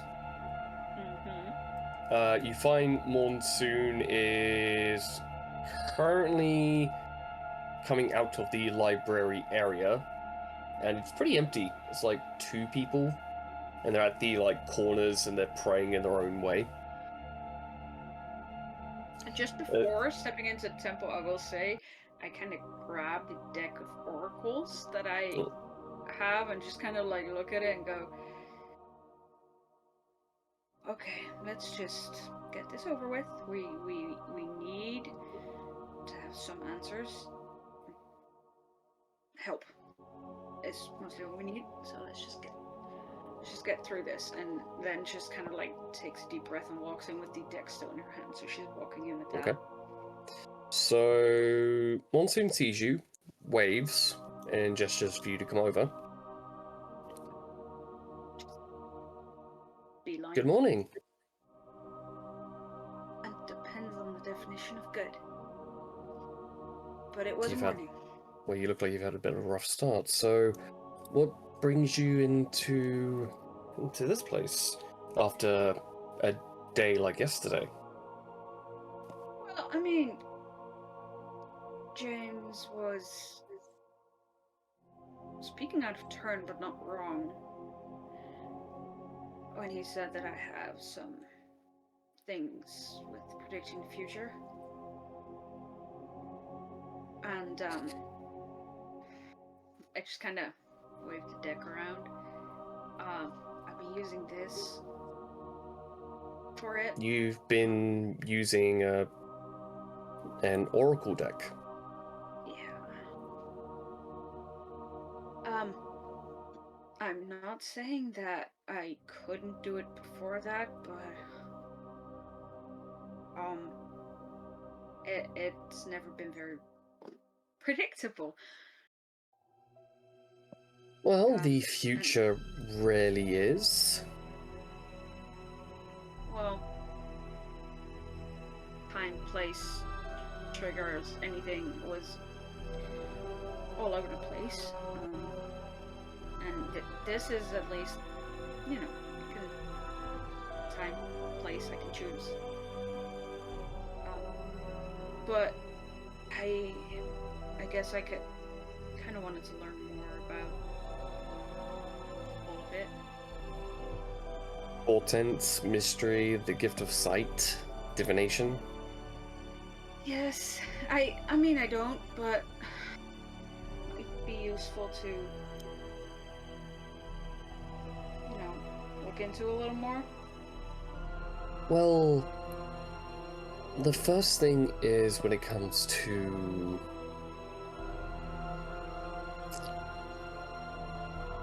the future is that it's constantly in motion. It's never rigid or cemented. That's the present.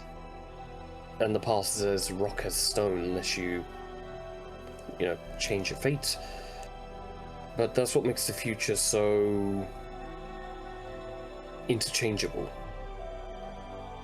It's constantly changing, constantly moving by the choices you make.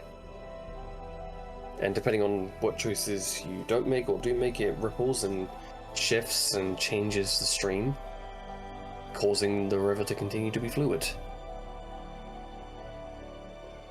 Yeah, that river part I've seen. The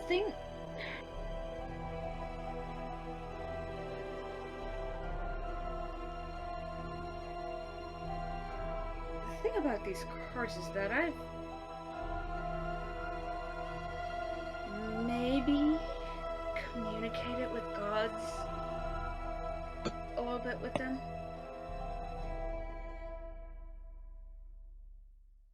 And not yours, I think. Honestly, don't know. But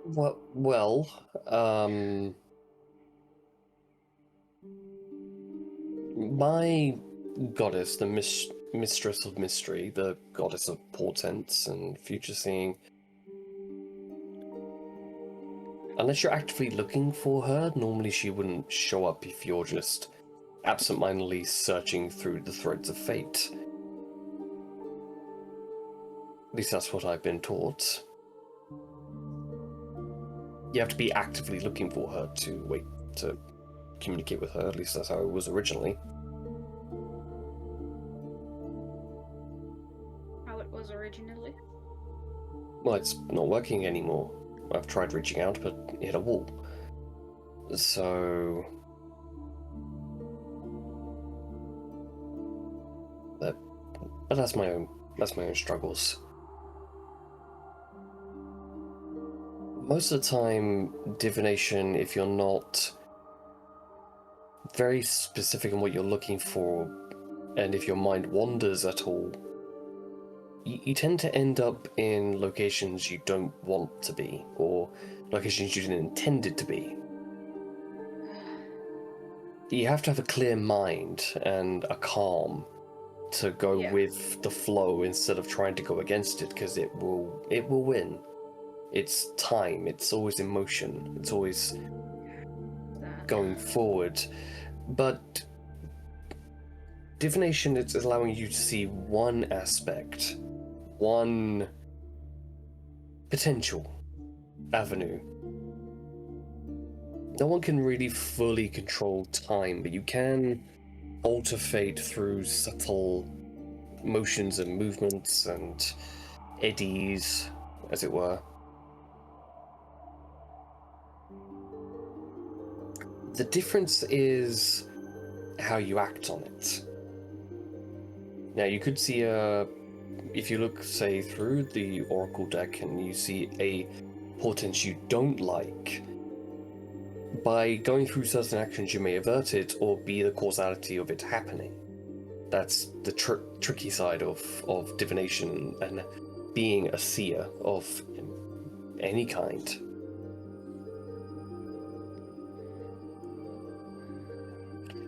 And there are also those that may want to circumvent your changes or make your changes work in their favor rather than the other way around. And that can also be quite turbulent and disastrous.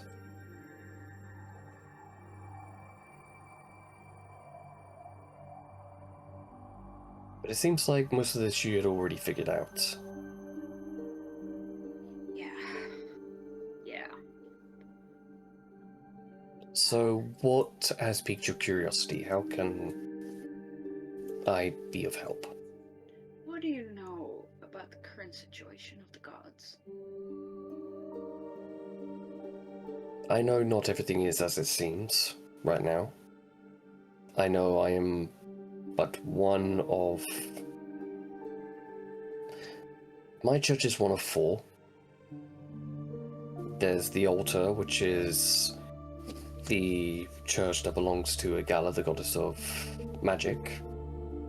The Eye of Soul, which is a church beholden to Joramund, the solar dragon, and the god of metallics.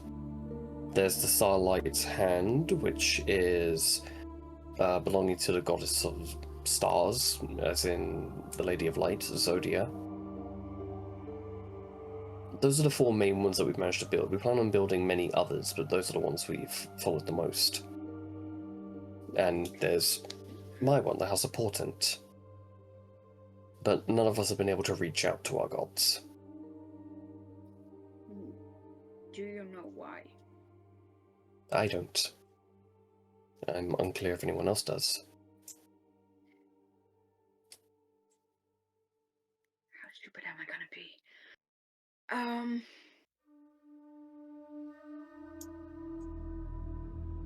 Or as we've been able to figure out, they are asleep, in a way. Asleep? Yeah. I mean, that might not be the correct term technically, but Is it's... that why no... state. Is that why no prayers are getting through? Why no sermons are being heard? why no miracles have occurred? Probably. I am not gonna say yes or no with any shape of certainty because I don't have that, but I would have to guess that that might be the reason. Well, that would make a fair bit of sense. And the celestial individual that we saw. That decided to come and visit last night. I take it that is because of you and your friends meddling and waking them up. Yes, kinda. In a way. You certainly have picked interesting ones to wake up. Yeah, that is where it gets into the sort of kind of territory. The first few that we woke up were because of an experiment gone weird, I'll say. Not saying wrong, I'm saying weird. There was no intent to it. So it's... well... let's put it this way. When a prayer goes out without intent, it's the first entity that can reach out to it that will grab it. So if you're going by that logic, if you're just flashing a torch out into the dark, you're going to make a lot of shadows. One might start to move. It's just... yeah, it wasn't me. I'm not going to ask questions. So as much as I love a good mystery, there are certain things that I'd much rather just not know. well, there are some things that should probably stay mystery. Either way, that was just an experiment with an intent to do anything but waking up the gods. That was not even close to the intent of that experiment. I didn't do that experiment, so I can't tell you what the true intent really was and what kind of thought process went into it, because I haven't figured that out yet. Well, I'd be the wrong person to ask about that particular sort of questions. I can help with any divination queries and portents and foresight and theories. So, well, I kind of wanted to, again, just kind of like the deck comes up. I have somewhat intentionally opened up a gauntlet with this. And with the somewhat intentionally, I mean that I just kind of did a leap of faith and I landed somewhere. Okay. It wasn't necessarily bad for the situation we were in. It wasn't necessarily, well, it was probably one of the best options there was. But I was thinking with maybe your help, I could use it and focus and see if we could wake yours up.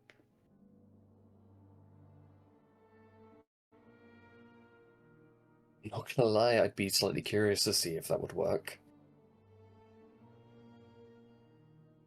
I can guide you through the process and see how we fare. Yeah, we might wanna, with my experiences so far, have a space where there isn't an audience, no matter how small. She just gestures for you to follow her into the library or into a bit of an open like space that has bean bags instead of chairs. Oh. Nice. Just place the deck in the center between us. So while that is happening, Malcolm actually went out and borrowed a 1,000 gold piece worth of a gate for Kitty to use. It takes you to a bit of an abandoned farmyard that has several large trees nearby. As you, well, experiment. In this open farm area, it's less of a farm with like an actual cottage and a barn. It's more just like an open field. Small-ish, but wide open. Yaya will have gone with them, based on the fact that things tend to happen. That is fair. Yep.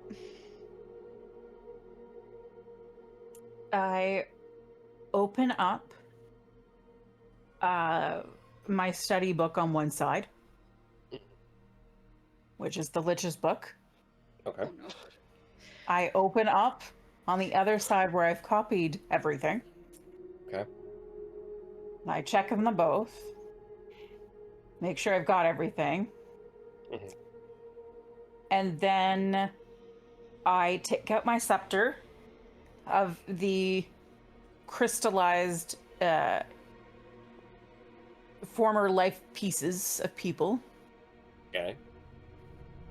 And I put on my lap a piece of willow from a willow tree that was from my home area that had been changed into one of those magical plants. Okay. And then I take out the stone and I put them all down. I take off my set of keys and I look back at somebody going, I don't think he should be beside me while I do this. Does somebody want to hold him? Oh, God. He's Is quite she- friendly and nice. Malcolm just goes, is she talking about her keys? Yaya holds her hand out. Just gentle. And he likes to, this is his scratching spot. If just be, you'll understand. Yaya tries scratching him. These keys like jingle a little bit as they shake.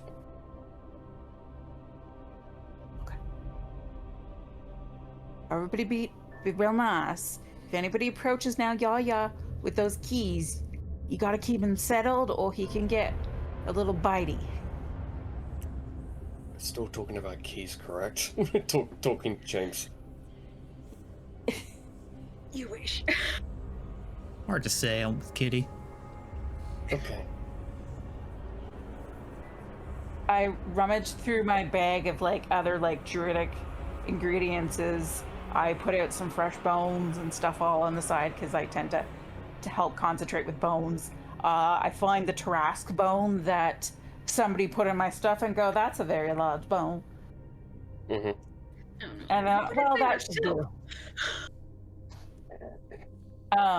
Okay.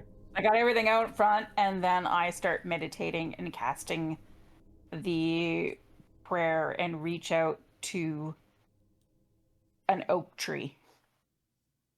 Yaya sort of reaches out, grabs Malcolm's arm, and sort of like moves him a bit further away. Yeah. Like a good 20, 30 feet ish. Miles. Well, Fair. but Takes him back I to the think right tavern. now 20, 30 feet would probably be a fair, decent enough pace because you can easily jump back. So you cast Awaken Tree. Yeah. Are you specifically aiming for said tree, or are you aiming it up to awaken something else?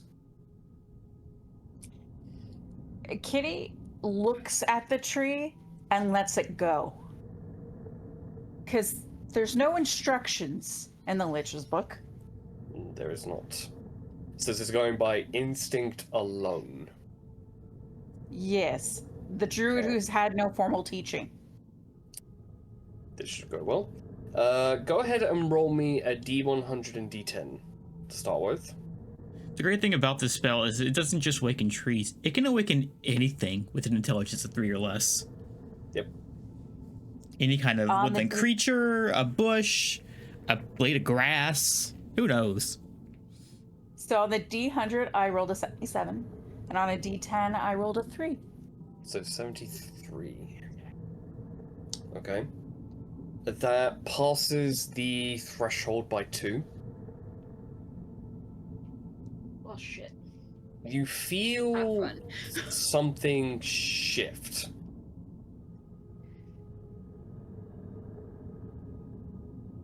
As all of you see this oak tree sort of like crick and crack and move, as you watch as like an eyeball out of sap just opens and closes. As the second one opens and closes. And they both like blink. So they're trying to find their way to like blink at the same time. It's a bit weird. Looking like a chameleon doing different things. As a treant begins to awaken, a elderly looking chap. As for the rest of you, you start feeling that it's not just that tree that's waking up. You feel... It's hard to describe other than, like, you feel like your bones and your joints and your muscles are all aching. And now no longer aching.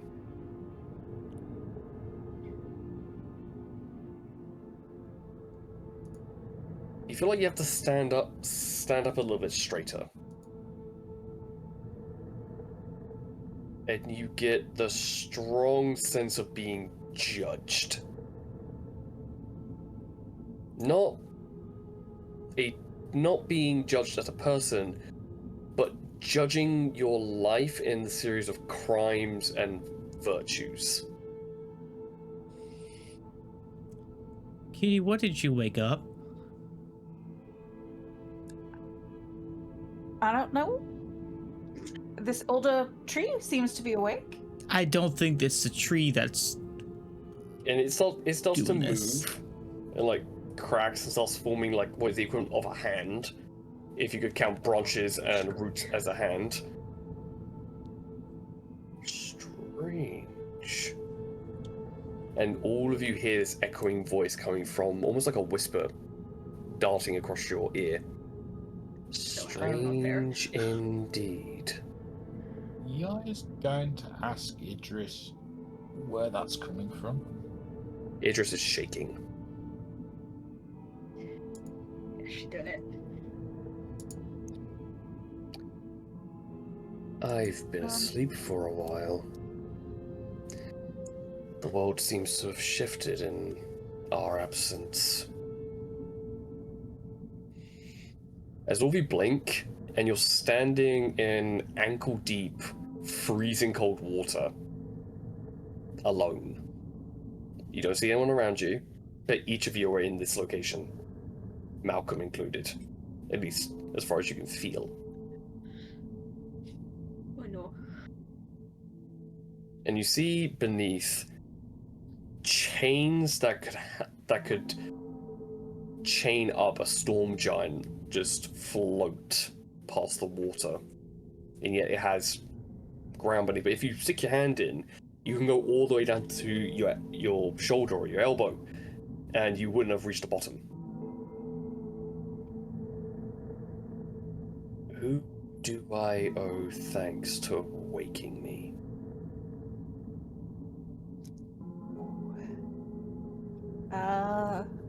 Nice to meet you. My name's Kitty.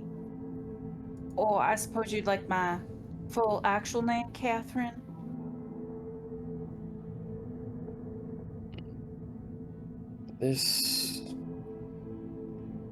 Everything seems out of...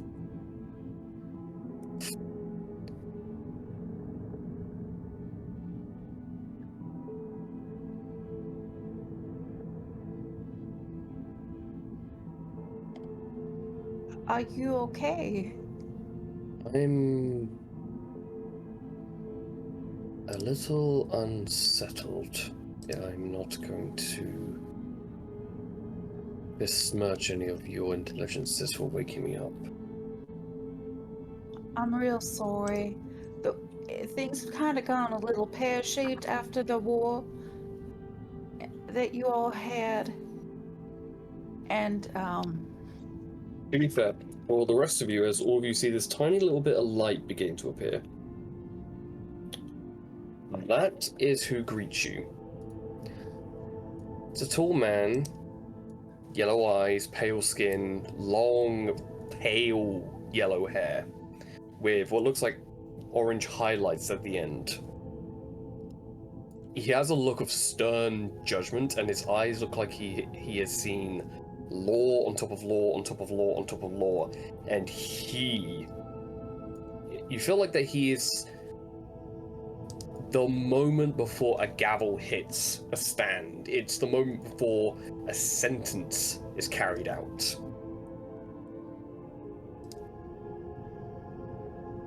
Your entire soul, your entire essence is being judged by this entity.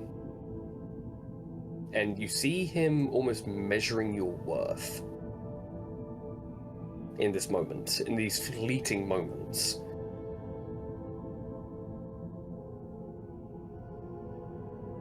Apologies. I am Elos, God of Shadows and Judgment.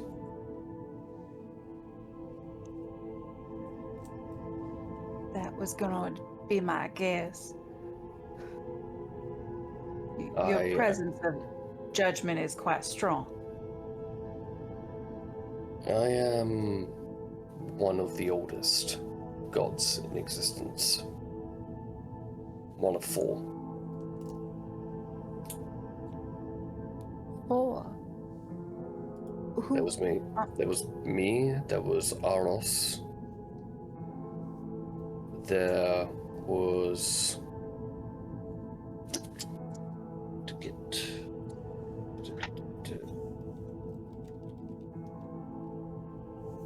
I think I may have chucked it. Oh well. There was me. There was Aros. There was Prime.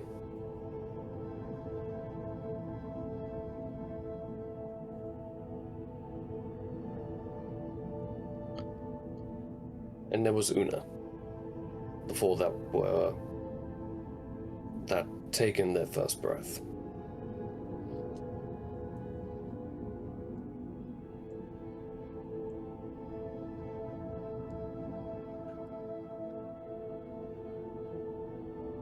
Pleased to meet you.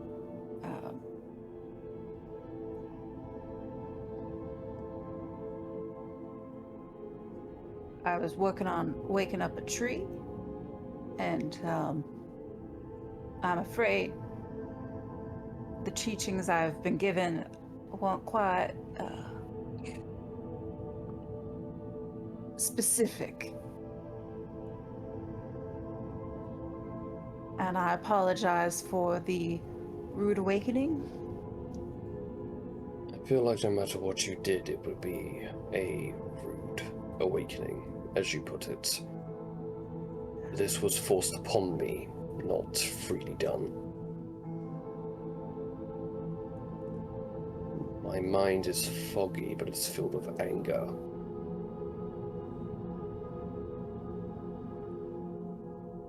What's the last thing you remember? Killing a brother.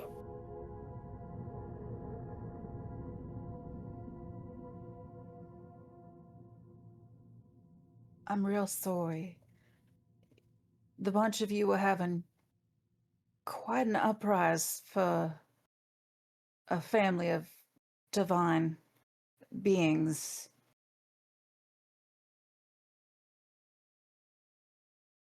There's more of you here. Moves his hands, and for everyone who is not Kitty at the moment, you feel like all your internal organs have been turned inside out in a matter of seconds and then put back together, as you're now standing next to Kitty.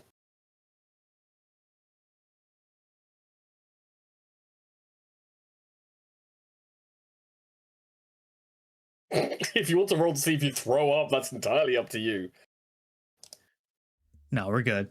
That was a 19 con save. I'm fine. I kept it Okay. in. Uh, Yeah, I just. Ooh. I've woken up another god. I can see that. Got a judgment? Well, in fairness, it was the basic plan. I feel like attempting to awaken gods was like a further step. Like we were gonna start with the plants and then see where it goes, you know? Not jump to the gods. Is Well, it James, you should possible- know about jumping before thinking. I know the consequences of doing it, yeah. Well, is you it do now. potentially possible that it's a result of what Kitty's just done and what Daisy was going to do in sort of fairly close proximity, have sort of like combined and sort of like done things differently? No. That'd be really weird timing. That has another outcome that is not yet foreseen. To be I'm fair, real I just sorry, said I was going to Morgan. talk to Monsoon. I didn't say I was going to wake up a god. Welcome to your first meeting with a god, Morgan. Hey, Malcolm is eyes wide staring at Elos, and Elos looks down at him and his eyes flash yellow for a moment. I know you, Malcolm von Karsten.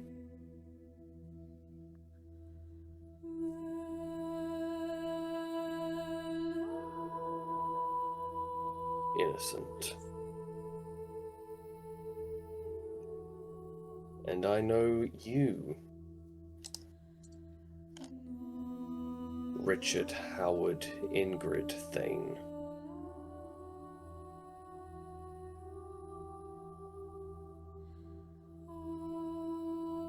It is comforting to meet another fellow judgment giver, especially in a place that's been without me for so long.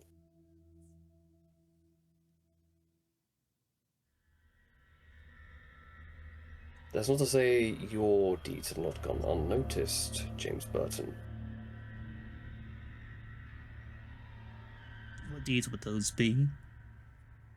Hunting and bringing those that require justice. Or vengeance. Depends on which side of the mirror you're staring at.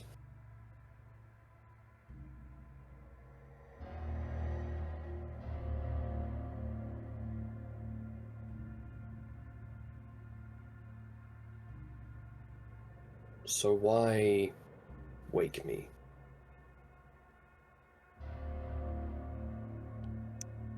well, we're in a bit of a pickle, I think.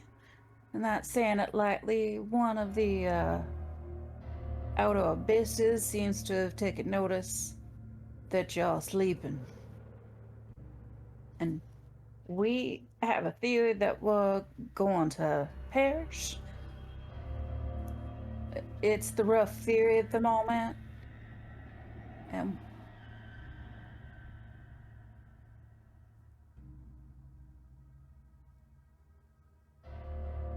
that given that you all control things, you're all needed. That each one of you together makes the whole. And then it's not one alone, but it's all of you together. That's what makes everything unique and what allows us to grow and continue on. I'm more of a natural being. We provide the background noise to your lives. That is what we recently had agreed on.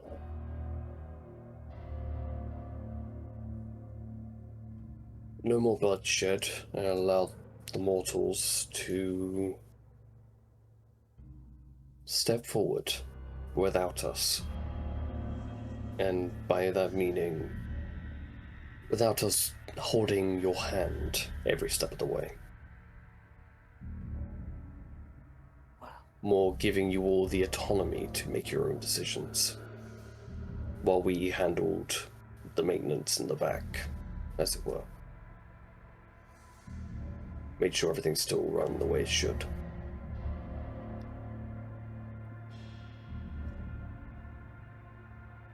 So we have a tiny little question. If you were unaware or sleeping, how were you running the maintenance in the back end? We weren't. Ah. Was running the maintenance in the back end? Whoever put us to sleep, wanting to either take our place or wanting to be quote-unquote better than us. Would that be these deep ones? As soon as he exhales, you feel the entire water beneath your feet ripple.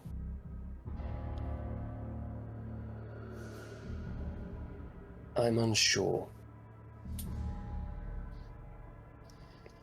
I'm not author. I don't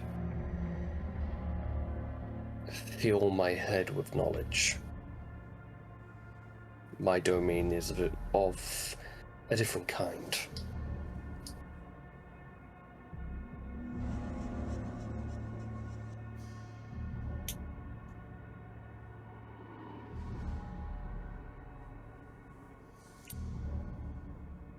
But you all woke me up. One of you was the torchbearer, but the rest followed.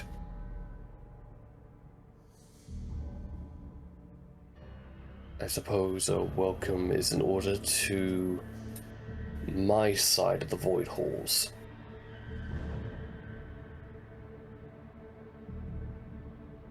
And all of you look around and it's just a never-ending expanse with what looks like a horizon of a black hole off in the distance. How does this compare to my previous interactions with the Void Halls? Could not be more different.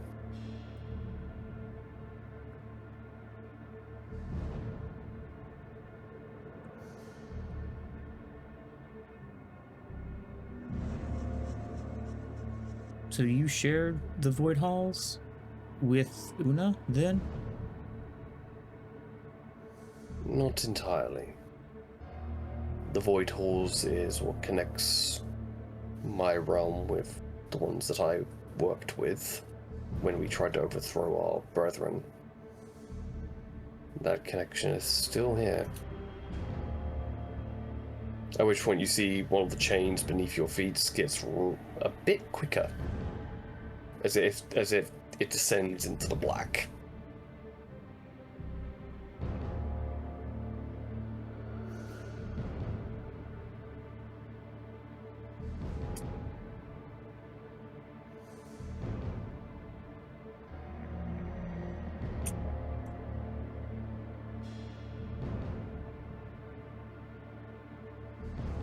And he's looking at each of you again, as if contemplating.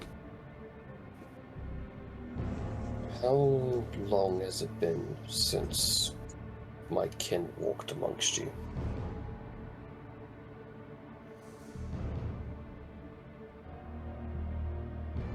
How long has it been? 6 months?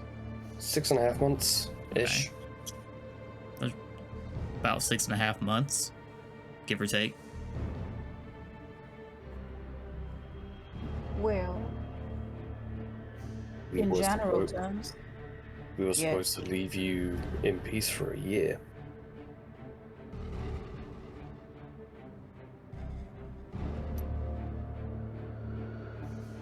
No that's not contact. No contact, no magic, no access to our thoughts. And it's not peace, you are correct, but after the torment we put all of you through, we felt it was our own punishment. At least the start of it. Was this sleep part of that punishment? We weren't meant to be a guiding hand during that process either. We were, at most, give vague hints. The background assistance? Us being put to sleep is not part of the plan. Well, basically, you stepping back, basically gave somebody else just took the opportunity to step forward and take over. So it's either one of your numbers who's just taken an opportunity to do all this and has not really agreed with what the rest of you are doing, or it's somebody else completely different. We were aware that there were going to be power-hungry mortals and titans and demigods that may try to fill the gap, because losing the guidance, even though we offered for anyone who didn't wish to be without it to come with us, become celestials or fiends in their own right.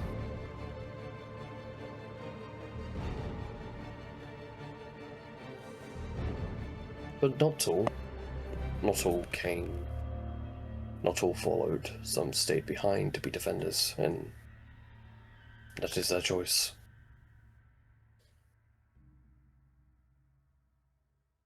Who But- stayed behind?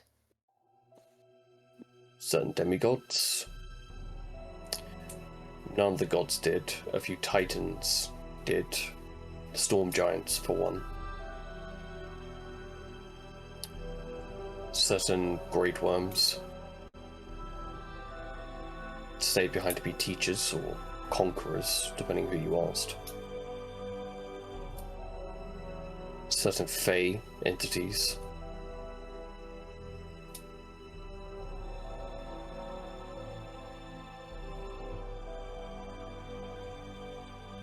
Like, you mean the Sealy Court? And the Unseelie one. They were attached to their realm.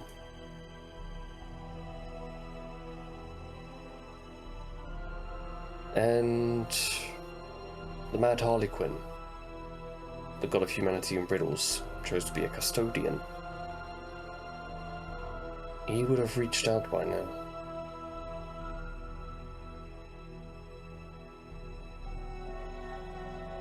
Yeah, if he stayed behind, he shouldn't be asleep then, should he? No, he shouldn't be. He should be in his own realm. The realm where he created humanity, because he didn't want to be alone. He didn't like the idea of leaving it all behind, but he agreed to be a custodian.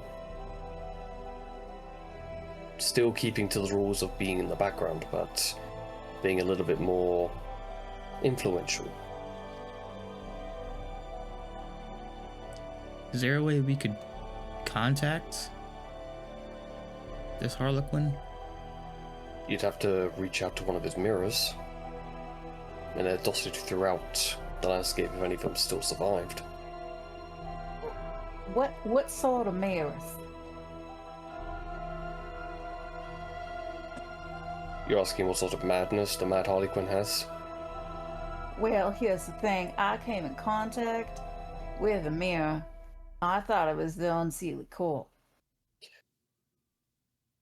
Here's a question, was it much more of a darker onyx or a green emerald? Darker onyx, I think. Then that would be an Unseelie Fey mirror. The Mad Harlequin loves the color green, so everything that he owns is either emerald or something of that caliber.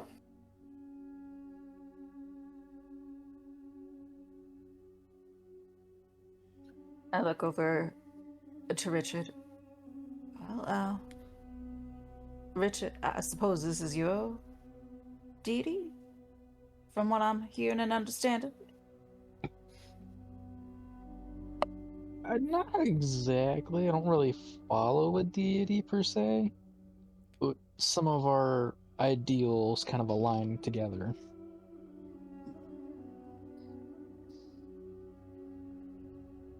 We're Both just the he deity. and both he and James Burton are justice bringers in their own way.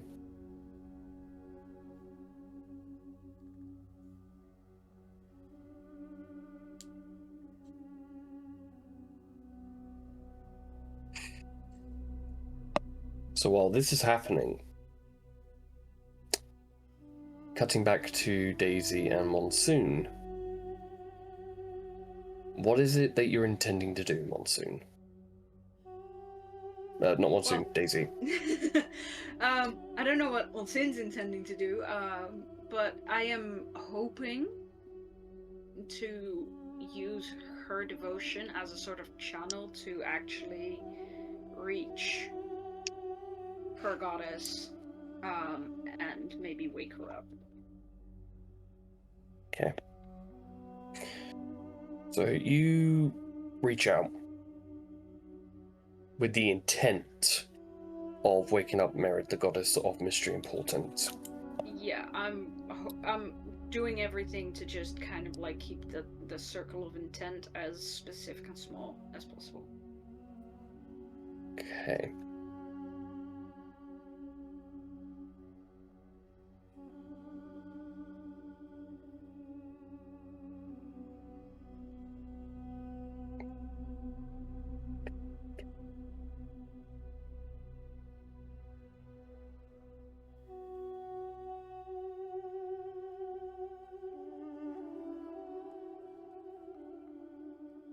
Da-da-da-da-da.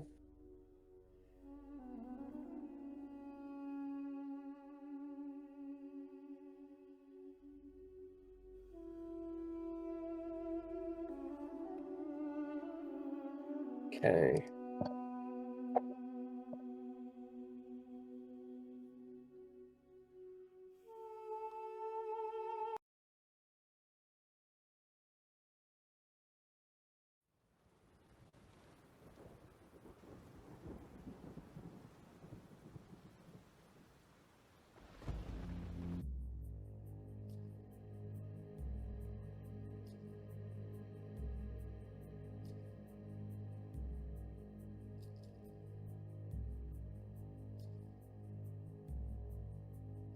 You open your eyes, expecting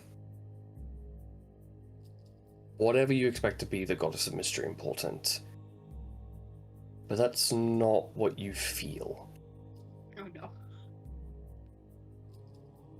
You feel cold. You feel empty. You feel like you're deep underwater.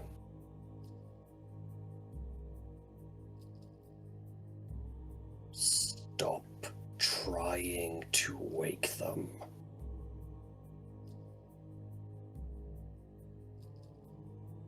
We've let it slide for a long while now. We thought it funny. We thought it quaint. This voice is all around you. Did sound somewhat familiar. No. Is Yeah. the necklace of preventing of detection and shit not helping? Mm, Oh, Nope. sorry, I tried. Oh, no. You And won't want to that's see this. and that is what you see. This endless flowing amount of black, inky, oily type entity.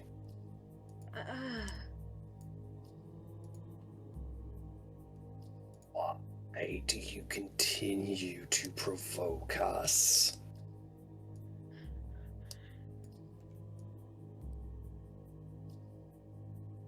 And at that point, you see these two yellow eyes staring at you from within this, like, cascade of blackness. Cool.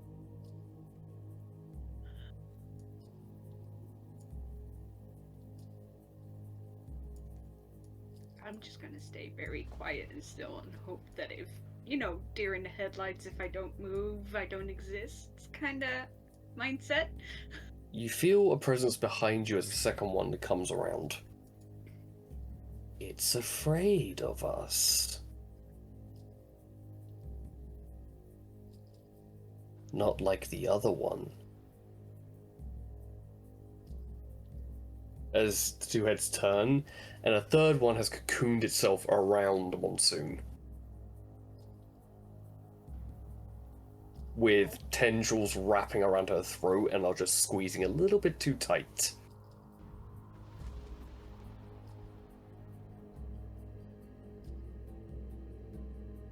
Oh, no, you This- don't. This one lives. This one speaks. This one bit me. There! Good girl.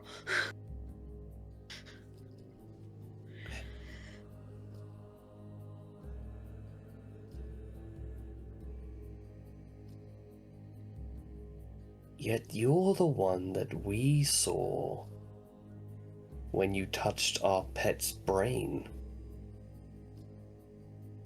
You and your friends. We wouldn't have been here without you.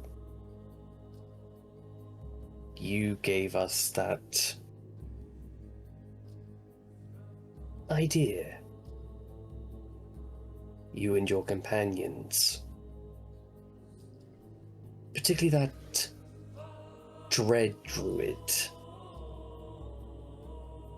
She gave us a little bit.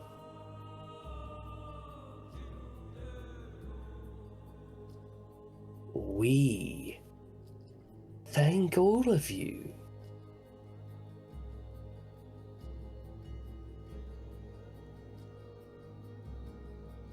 As you see a fourth, a fifth, a sixth, a seventh, an eighth, a ninth, a 10th, 11th, a 12th, a 13th, and it goes all the way up to 30 of these shadow-like creatures. And then you see those... the apparitions that you fought barely, that showed up that Yaya, you managed to kill one barely, as you see many of them appearing and twitching and shifting. As you see, they wave their hand and they shift into souls that have been ripped out of bodies. They're haze blood vampire souls, to be precise. And there are millions. Too many to count. Some look like they haven't been even made yet.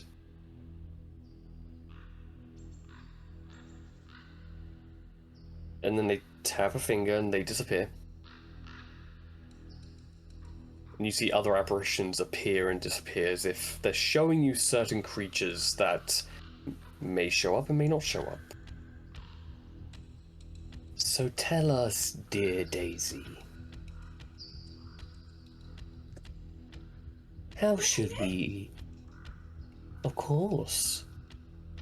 You gave us life.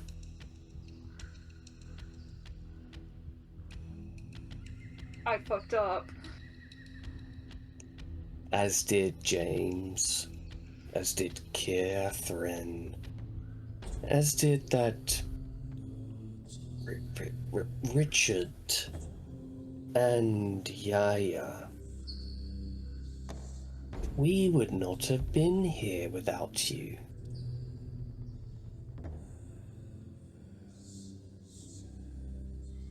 We were tired of being ignored.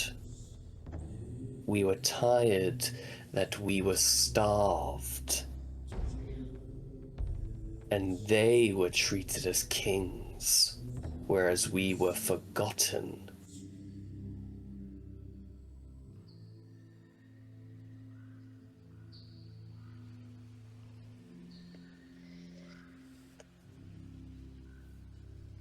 Ma, leave now. Nice to meet you. I try to sever the connection. What connection? If this, okay, this isn't setting off my portal thing, is it? You felt a pulse. A black, inky pulse.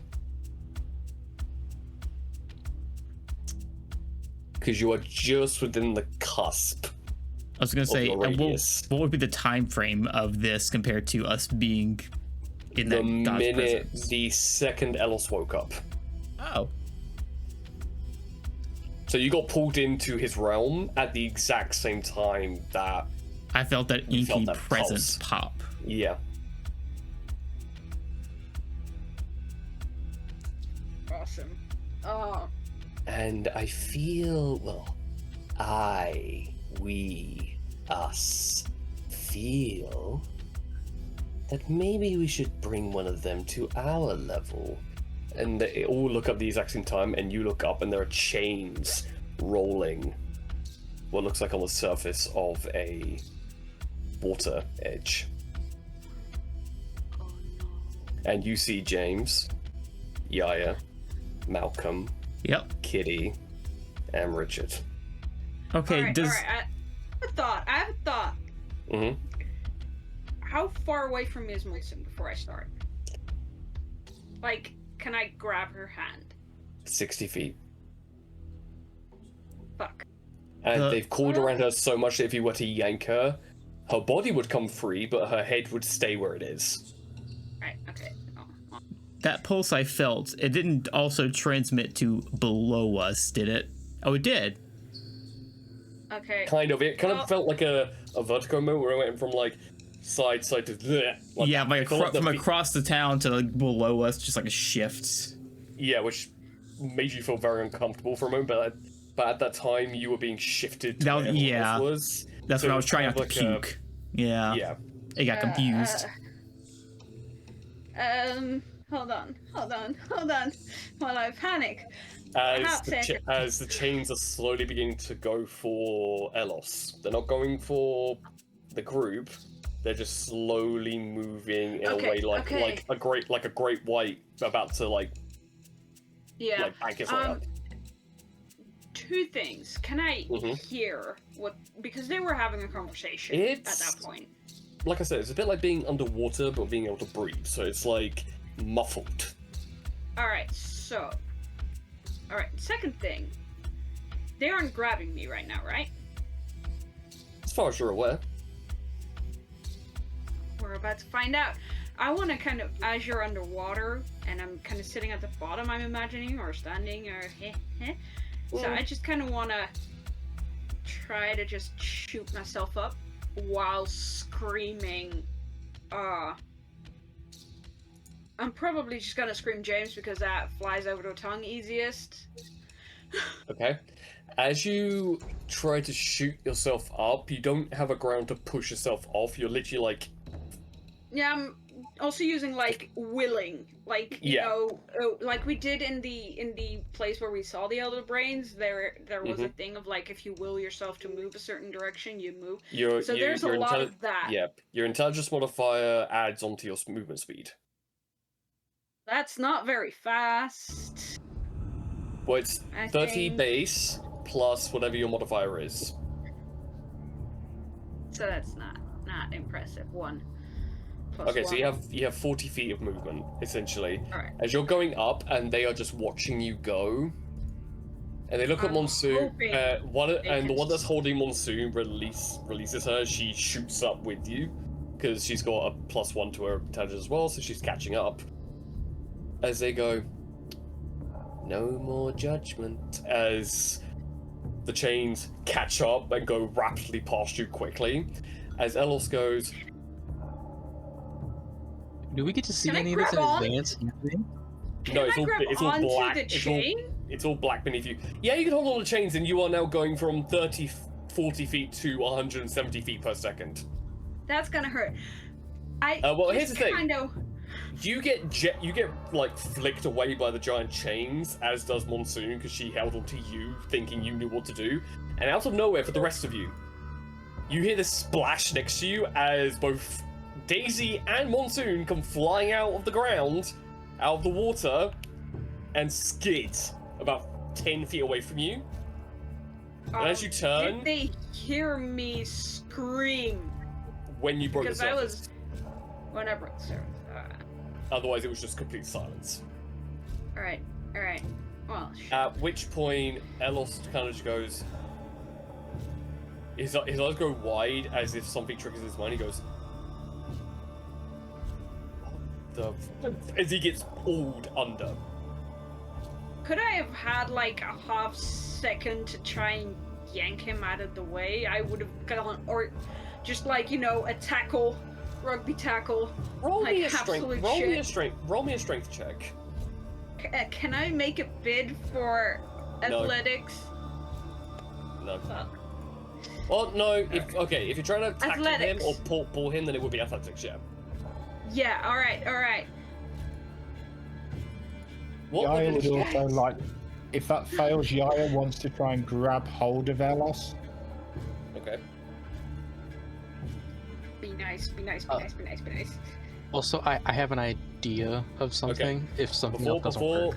Before everyone gives me before everyone says the totals, Yaya has a plan in case that fails. Kitty, is there anything you wish to do in this half a second? Kitty having no real big spells left. She is actually thinking of creating polymorph on Elos. Okay. So hold on to that. James, How far away is Elos from us? 10 feet. You could do a leap. If you Yeah. wanted to try and tackle him at the same time Kitty does. You could do a leap.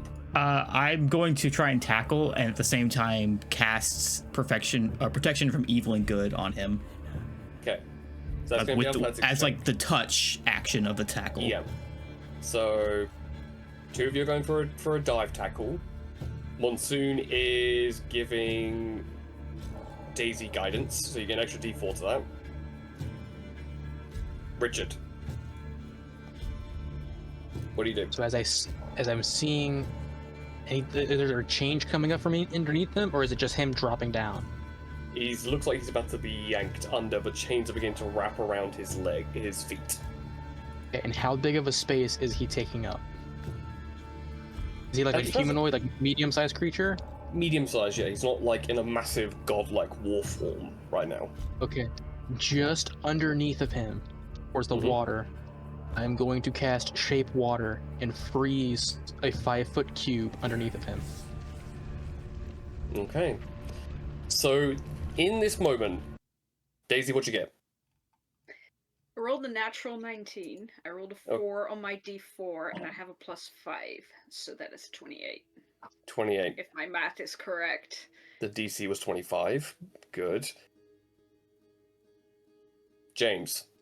What am I rolling? You never gave me anything to roll. Oh, sorry. I said athletics. Oh, okay. Sorry. I don't know if I said it loud enough. I only have a +1 to athletics. Every little bit helps. Yeah. This is more honestly just getting to him than anything. Because I'm Yeah. not. Oh, yeah, it's cocked. Not necessarily pushing him out of the way as much as mainly getting that touch action off. Mm-hmm. Only a 7. I'm gonna luck reroll. This would be the moment to do that. Cool. I went up 2 more. So that's a 9 total. Oh no. Okay, so luck doesn't seem to be on your side today. It's 10 feet. I have a movement yeah. speed of 35 feet. Yeah, I would say you're able to like touch him at the exact same time that Daisy has tackled the God of Shadows and Judgment. As the chains have nearly grabbed him, the ground beneath him in a 5-foot by 5-foot block ices, so it freezes the chains as they stop temporarily in place for 6 seconds. And Elos hits the ground, looks down at you, Daisy. Yeah, I might look a little feral at that point in time. That's fair. This is the point where all of you can hear the screams of anger and the shrieks of rage coming from down below. That are vibrating. Get out of here! That's vibrating the water so much that you're actually seeing the water beginning to shake and move. And that's when all of you see one of these things way out with a look of rage and anger and a look of, weirdly enough, betrayal. Can I, as that happens, can I just kind of not quite. It's like I'm holding a wild shape, but I am already taking up a very defensive posture between me and the god. Okay. Who is this? Traitor, traitor, traitor! We're your friend. Never your ally. It's looking at all of you as all 30 of them break their way out of the ground. Yes, Yaya. Yaya is going to basically put her finger into her mouth, and then she's going to bite down on the finger to draw blood. Okay. At which point she's going to summon the Dread Solar. So, a puddle. God. What part of the water turns crimson as the Crimson Sin appears? Its ginormous, terrifying form with a flying sword, greatsword in one of its hands. As Elos is getting up slowly and actually helping Daisy to her feet, as much as helping James up to his feet. As a bonus action, she's also going to do Blade Dance. Okay. And start moving away to help protect Elos. Okay.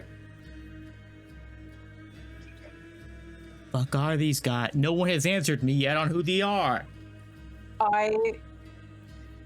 They remind me of stuff that I've seen in an elven nightmare that I should never have had, because elves don't dream. And I cast Moonbeam at them. Okay.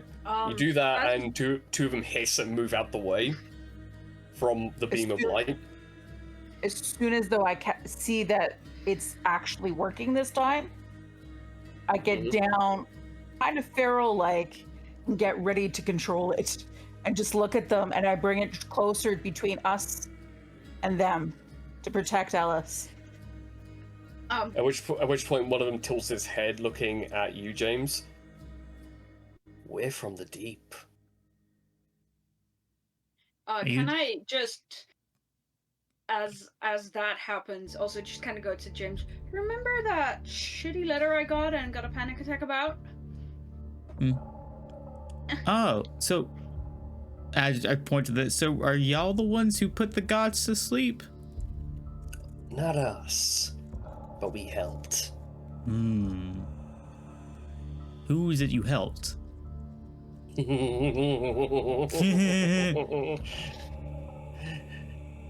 You'll see soon.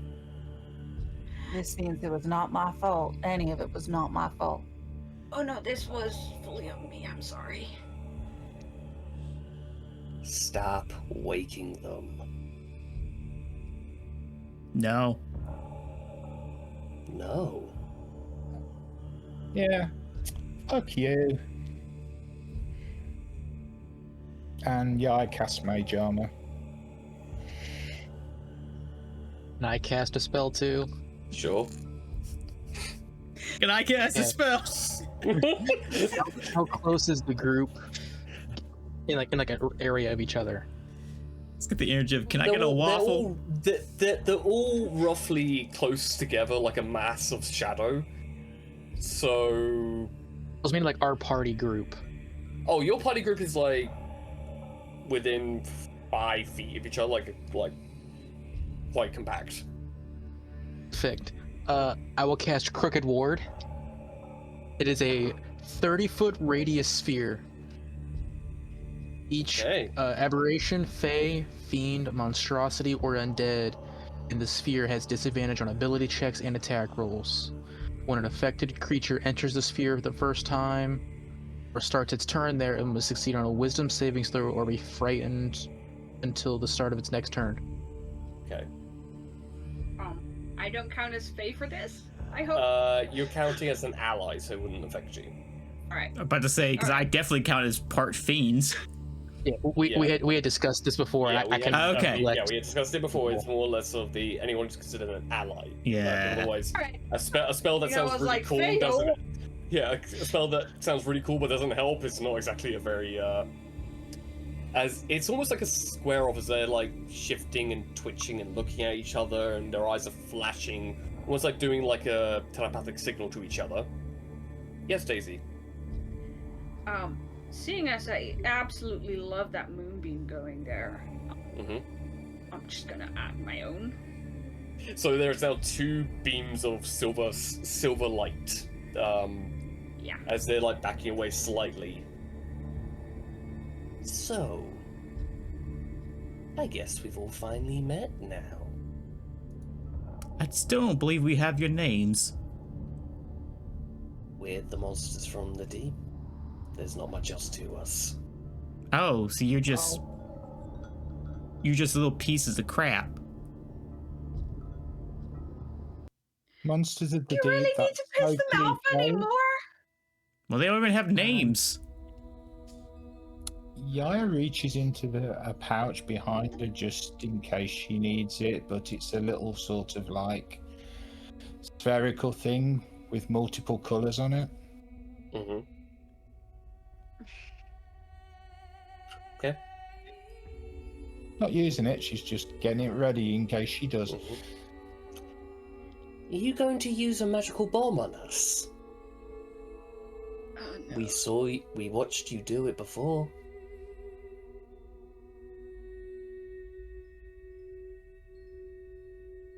Yaya's just going to stare back impassively. Mm. Well, I don't think any of us have intentions to die today. Do any of you? I mean- It's what it takes. You're kind of on the defensive here. If we need to. Are we? Yeah, you won't even tell us who you work for. We're the monsters of the deep. You ain't even got names. At which point Elos just goes, the Neren. The Naren. Nerren. Almost had it right, and you... Mhm. We helped form the space in between the stars.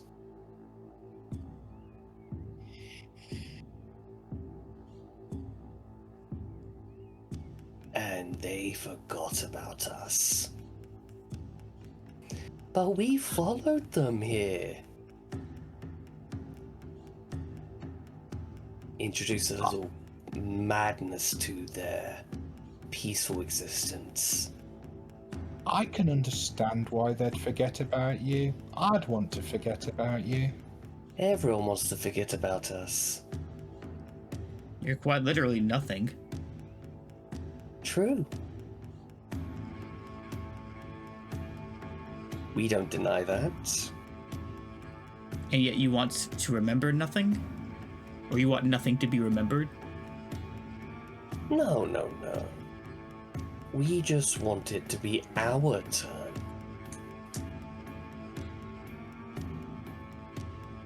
Wasn't it To your be- time before things existed?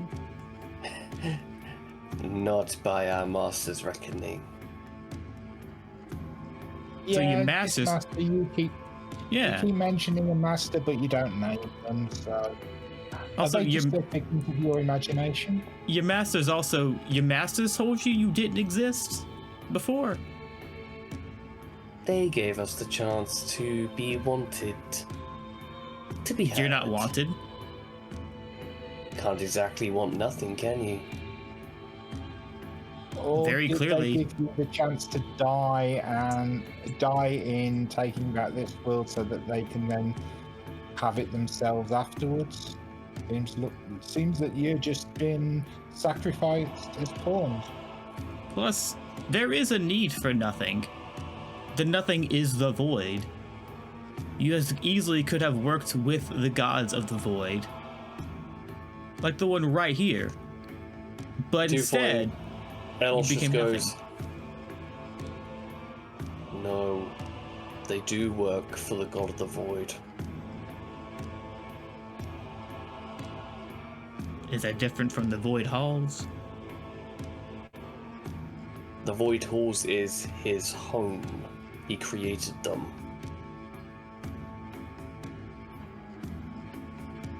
As Elos looks up and Oh, here are we? staring down at all of you.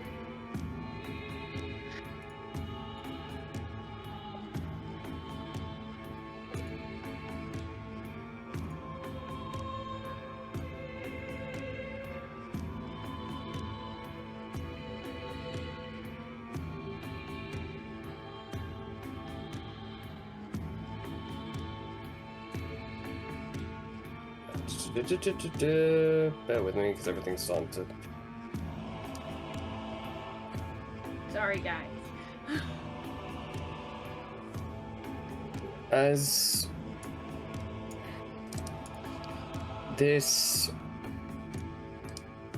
Ugh. pale face with a shadow cape looks down at all of you and begins to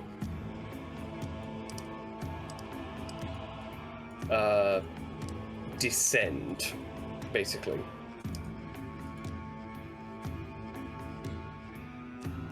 And all of you feel this overwhelming sense of nothingness. That you feel like if you were a candle, you would be barely lit in the shadows around you.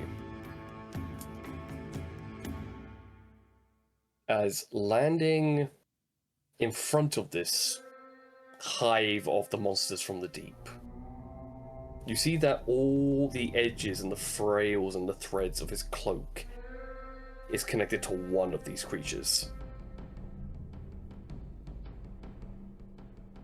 Well, hello, brother. And Elos, in a growl, just says, Lothar. And that's where we're ending the session today.